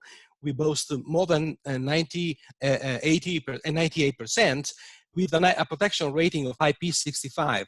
For the ones who don't know what this means, basically it has to do with a very strong capacity to resist against dust, powder, hail, wind, rain, windy area. This is because irrespectively of where we install this, can be Europe, can be Asia, can be South America, can be Africa, we need to be sure that things are running the proper way, irrespectively of the climate conditions. So it's very important to be sure that when you buy your system, the system can stand against very difficult and harsh environmental conditions, like anyone, like everywhere.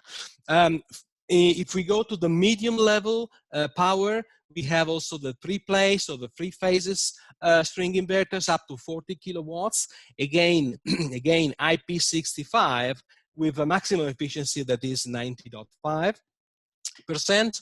And then we have also the intermediate high level power for string inverters connections, 100 TL or even 100 stays for 100 kilowatts or even 160 kilowatts.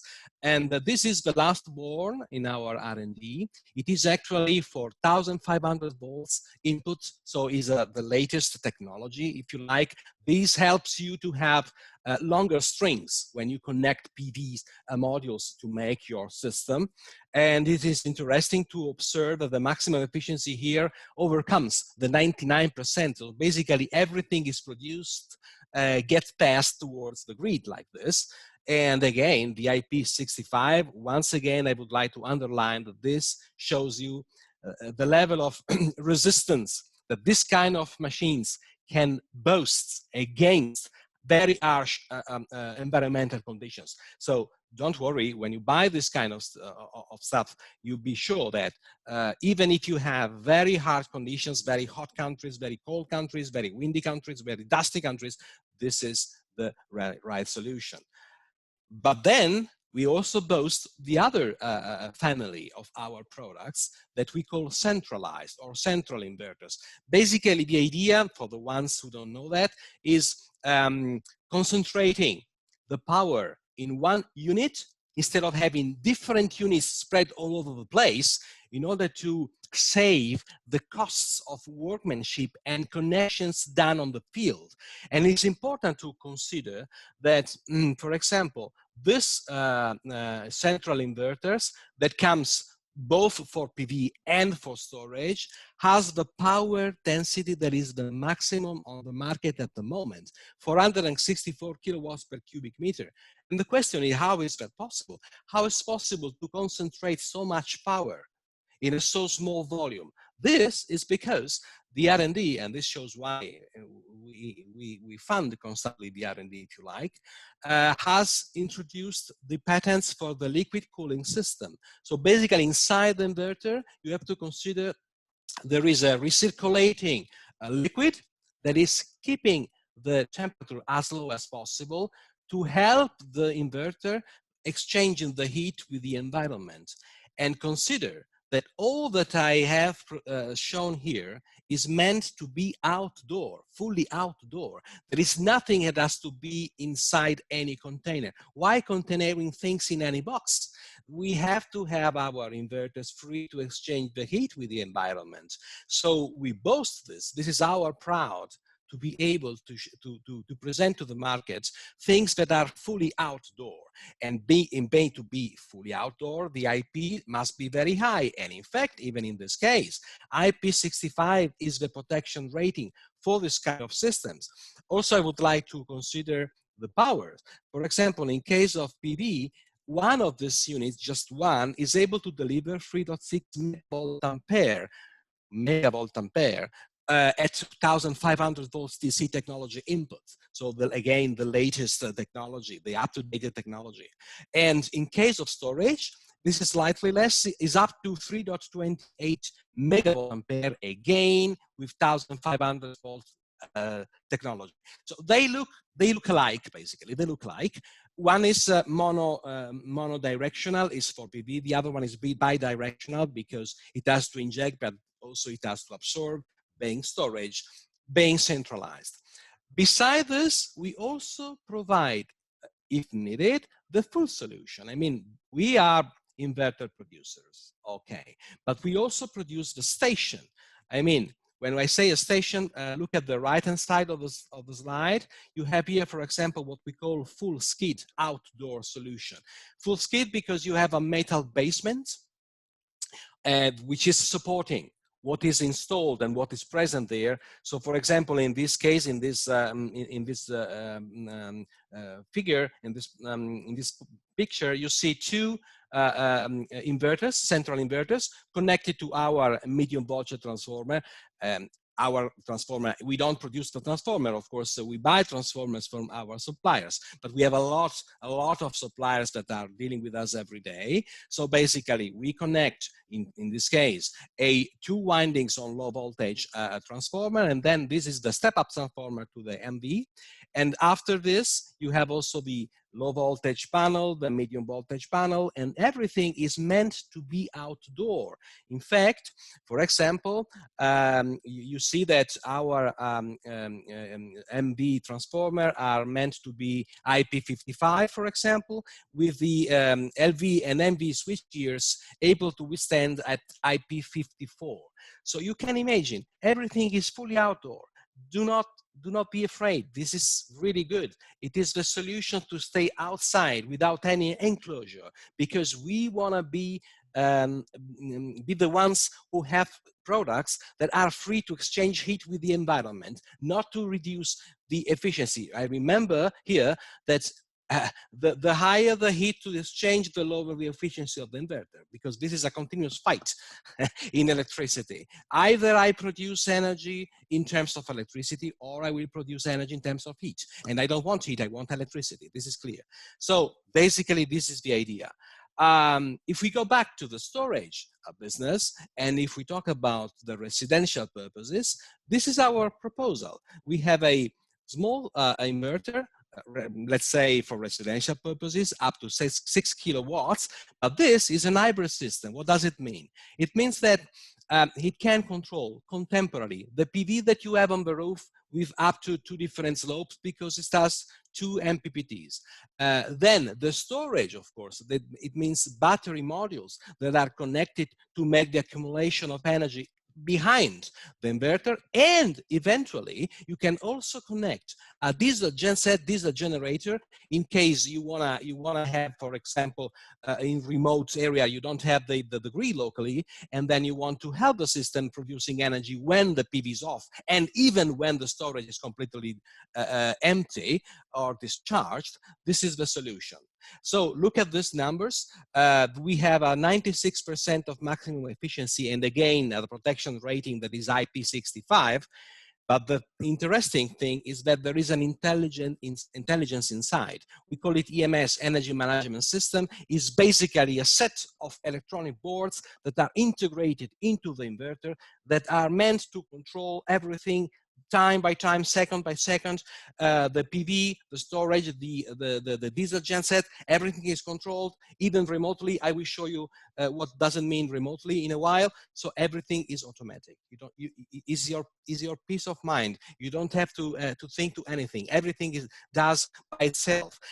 Consider, for example, that we provide to you what we call HESS, Home Energy Storage Systems. Basically, is a rack. Is a modular rack where you can step up or stack up actually the number of modules of storage that you need for your purposes in order to have the capacity that is needed by your system. Here, this is what I said when I said that is remotely controlled. For example, for residential purposes, you can control your system in distance, even on your smartphone, seeing the energy that is injected, the energy that is absorbed by the storage, the power that is injected, the main parameters like voltage, current, and any failure in case. So everything is constantly controlled, easy to see on the iPhone. On the other side, if we talk about huge plants, for example, in terms of utility scale, then we have our plant controller that is quite a complex systems that is again produced in-house because everything is done by Ingeteam. And in this case, the PPC, the power plant controller, acts as controller of the system. It fully controls the PV, it controls the storage. It provides you in real time every data that is important. For example, for contracts like PPA, it's very important to know exactly the situation. There is also integrated a set of thermal environmental probes that are meant to consider the forecast, the weather forecast constantly, in order to be able to say in a few hours how much I will be injecting, how much I will not be injecting because of the weather conditions and stuff like this. This is crucial. It's crucial for PPA.